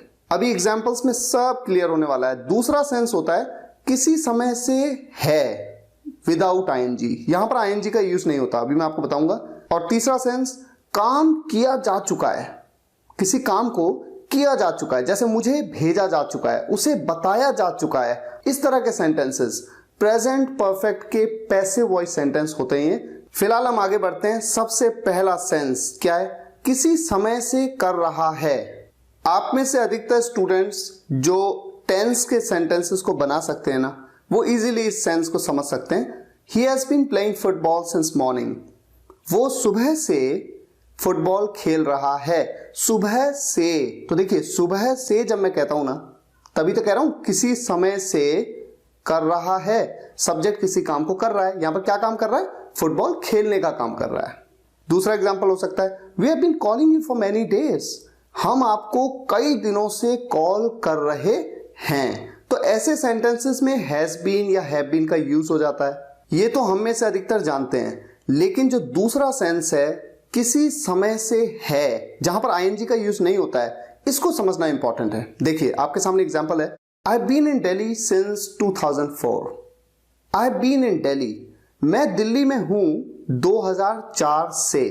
अगर ये सेंटेंस सिर्फ इतना होता, मैं दिल्ली में हूं, तो मैं कहता आई एम इन दिल्ली, मैं दिल्ली में हूं, आई एम इन दिल्ली। लेकिन जैसे ही मैंने कहा 2004 से, किसी समय से, वो जैसे ही मैंने कहा ना किसी समय से, तुरंत यहां पर एम बदल गया हैज बीन या हैव बीन में, और आई के साथ क्या यूज करते हैं? Have been. तो इसलिए यहां पर यूज हुआ have been. I been in Delhi since 2004। अच्छा, मैं आपसे अगर कहूं वो घर पर है, वो घर पर है को आप कैसे बनाएंगे? He is at home, simple. लेकिन जैसे ही मैं कहता हूं वो काफी देर से घर पे है, वो काफी देर से घर पे है, काफी देर से, ये जो समय से की बात हो गई ना, इसीलिए तो यहां पर हैज बीन या हैव बीन में चेंज हो जाएगा। ही के साथ आप क्या लगाएंगे? Has been. He has been at home for a long. इसी तरह का एक एग्जांपल हो सकता है, he has been my friend since childhood. वो मेरा दोस्त है बचपन से। अगर यहां पर बस इतना समझ लीजिए समय से की बात ना होती ना, तो यहां पर हैज बीन की जरूरत ही नहीं थी। अगर मैं सिर्फ इतना कहता ही इज माई फ्रेंड, वो मेरा दोस्त है। लेकिन चूंकि मैंने कहा वो मेरा दोस्त बचपन से है, तो बचपन से जैसे ही समय से की बात आ गई, तुरंत आपने वहां पर हैज बीन या हैव बीन का यूज कर लिया। तीसरा सेंस, काम किया जा चुका है। सब्जेक्ट के द्वारा किसी काम को किया जा चुका है। प्रेजेंट परफेक्ट का passive voice, they have been asked, उन्हें पूछा जा चुका है। अब हमेशा एक चीज का ध्यान रखना है, चूंकि ये पैसिव वॉइस के सेंटेंस हैं, इनमें हमेशा वर्ब की थर्ड फॉर्म का यूज होगा। आस्क की थर्ड फॉर्म आस्क्ड का यूज हो रहा है ना, दे हैव बीन आस्क्ड। अच्छा, किसके द्वारा? काम को किया तो जा चुका है, पूछा जा चुका है, किसके द्वारा? अगर ये भी बताया गया हो तो कैसा सेंटेंस हो सकता है? They have been asked by the police, उन्हें पुलिस के द्वारा पूछा जा चुका है। यानी जिसके द्वारा उस काम को किया गया ना, बाय का यूज करते हैं पैसिव वॉइस में। We have been given the books, हमें किताबें दी जा चुकी हैं। We have been given the books by Rahul, हमें राहुल के द्वारा किताबें दी जा चुकी हैं। This movie has been seen, ये मूवी देखी जा चुकी है। जिस तरह से हैज बीन और हैव बीन का यूज तीन अलग अलग सेंस में हुआ। पहला सेंस क्या था? किसी समय से कर रहा है, सब्जेक्ट किसी काम को किसी समय से कर रहा है। दूसरा सेंस था किसी समय से है। तीसरा सेंस काम किया जा चुका है पैसिव वॉइस में। उसी तरह से हैड बीन का भी यूज ठीक इसी तरह के तीन सेंस के लिए किया जाता है। पहला सेंस किसी समय से कर रहा था, सब्जेक्ट किसी काम को किसी समय से कर रहा था, पास्ट परफेक्ट कंटिन्यूअस टेंस में। दूसरा सेंस किसी समय से था विदाउट आईएनजी, जहां पर आईएनजी का यूज ना हो, बिल्कुल वैसे ही जैसे हैज बीन और हैव बीन में हुआ। और तीसरा सेंस काम किया जा चुका था, पास्ट परफेक्ट के पैसिव वॉइस सेंटेंसेस। पहले सेंस के एग्जांपल क्या हो सकते हैं? He had been playing football since morning, वो सुबह से फुटबॉल खेल रहा था। We had been calling you for many days, हम कई दिनों से आपको कॉल कर रहे थे। बहुत सिंपल है ये। दूसरे सेंस में, जैसे मैंने पिछली बार एग्जांपल्स लिए थे, I had been in Delhi since 2004, मैं 2004 से दिल्ली में था। He had been at home for a long, वो काफी दिनों से घर पर था। काफी दिनों से यानी काफी लंबे समय से। He had been my friend since childhood, वो बचपन से मेरा दोस्त था। तीसरा सेंस काम किया जा चुका था। They had been asked by the police, उन्हें पुलिस के द्वारा पूछा जा चुका था। We had been given the books, हमें किताबें दी जा चुकी थी। This movie had been seen, ये मूवी देखी जा चुकी थी। ही हैड बीन टोल्ड, उसे बताया जा चुका था। वी हैड बीन सेंट, हमें भेजा जा चुका था। इस तरह के कई एग्जाम्पल्स हो सकते हैं। अब हम मूव करते हैं शुड हैव बीन पे। शुड हैव बीन, पहला सेंस होना चाहिए था। दूसरा सेंस किया जाना चाहिए था। पैसिव वॉइस है किसका? शुड हैव का। ये बात पैसिव ऑफ मॉडल्स के वीडियो लेक्चर में ऑलरेडी बता चुका हूं, तो रिपीट नहीं करूंगा, सिर्फ सेंस आपको समझाऊंगा एग्जांपल्स के साथ में। पहला सेंस होना चाहिए था। He should have been at home, उसे घर पे होना चाहिए था। We should have been in the gym right now, हमें इस वक्त जिम में होना चाहिए था। You should have been in school right now, आपको इस वक्त स्कूल में होना चाहिए था। शुड हैव बीन का यूज किस सेंस में? होना चाहिए था। दूसरा सेंस किया जाना चाहिए था, किसी काम को ना किया जाना चाहिए था, पैसिव वॉइस का सेंटेंस है। और मैंने जैसा बताया पैसिव वॉइस में तो हमेशा वर्ब की थर्ड फॉर्म का आप यूज करेंगे। It should have been done, ये किया जाना चाहिए था। This mobile should have been sent for repairing, ये मोबाइल रिपेयरिंग के लिए भेज दिया जाना चाहिए था। We should have been sent back home, हमें घर वापस भेज दिया जाना चाहिए था। यानी कि जिस भी काम को करने की बात हो रही है ना, उसे किया जाना चाहिए था या किया जा चुका होना चाहिए था, कि अब तक तो वो हो ही चुका होता। और जिस तरह से शुड हैव बीन का यूज दो सेंस में हम कर रहे हैं, ठीक उसी तरह से मस्ट हैव बीन का यूज भी दो सेंस में करेंगे। और सेंस में फर्क क्या आएगा? जरूर, जरूर वाली बात। पहला सेंस जरूर होना चाहिए था, यानी होना ही चाहिए था। और दूसरा सेंस जरूर किया जाना चाहिए था या फिर किया जाना ही चाहिए था। और ये किसका पैसिव है? ये मस्ट हैव का पैसिव है। पहले सेंस के लिए एग्जाम्पल क्या हो सकते हैं? जरूर होना चाहिए था, यानी होना ही चाहिए था। You must have been with your brother in such a tragic moment, आपको इतने दुखद पल में अपने भाई के साथ होना ही चाहिए था। ये तो जरूरी है। जरूरी फीलिंग जहां पर आ जाए ना, वहां पर शुड हैव बीन नहीं बल्कि मस्ट हैव बीन का आप यूज करते हैं। They all must have been in hospital right now, उन सबको इस वक्त हॉस्पिटल में होना चाहिए था। और दूसरा सेंस जरूर किया जाना चाहिए था, पैसिव वॉइस में। It must have been done before 1 PM, 1 बजे से पहले ये जरूर किया जाना चाहिए था।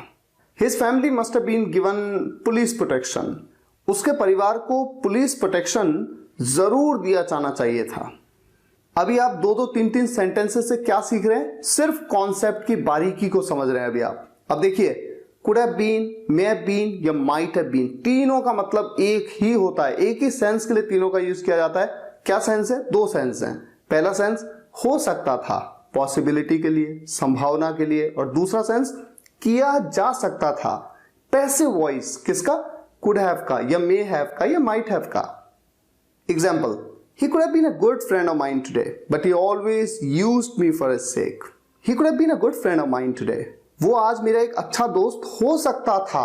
यहां पर could have been की जगह may have been, might have been किसी का भी यूज कर सकता हूं। but he always used me for his sake, लेकिन उसने हमेशा मुझे अपने फायदे के लिए यूज किया, अपने खातिर यूज किया। Varun and Pradeep may have been together but they were quite different in nature. Varun और Pradeep may have been together, साथ में हो सकते थे, but they were quite different in nature, लेकिन वो नेचर में ना काफी अलग थे। यहां पर may have been की जगह could have been या might have been का भी तो यूज कर सकते थे। You might have been under pressure if Kohli hadn't hit the century. You might have been under pressure, आप अंडर प्रेशर हो सकते थे, यानी आप दबाव में आ सकते थे। If Kohli hadn't hit the century, अगर कोहली ने सेंचुरी नहीं मारी होती तो। अब दूसरा सेंस किया जा सकता था, जो पैसिव वॉइस का सेंस है ना, किसी काम को किया जा सकता था। He could have been sent to market, उसे मार्केट भेजा जा सकता था। We could have been asked all these questions, हमें ये सब क्वेश्चंस पूछे जा सकते थे। They could have been seen anywhere, उन्हें कहीं भी देखा जा सकता था। पहले सेंटेंस में भेजने के काम को किया जा सकता था, दूसरे सेंटेंस में पूछने के काम को, और तीसरे सेंटेंस में देखने के काम को किया जा सकता था। अब हम बात करते हैं वुड हैव बीन की। वुड हैव बीन का यूज 2 सेंस में किया जाएगा। पहला सेंस जो है ना, यह है होता या हो चुका होता या फिर बन चुका होता। और दूसरा सेंस काम किया जा चुका होता। यह पैसिव वॉइस है वुड हैव का, किसी काम को सब्जेक्ट के द्वारा किया जा चुका होता। पहले सेंस होता, हो चुका होता या बन चुका होता। इसके लिए एग्जांपल क्या हो सकता है? जैसे मैं आपसे कहूं, if you had informed him beforehand he would have been at home, अगर आपने उसे पहले ही इन्फॉर्म कर दिया होता, he would have been at home, he would have been at home, वो होता घर पर, यानी वो घर पर ही रहता, वो घर पर ही होता।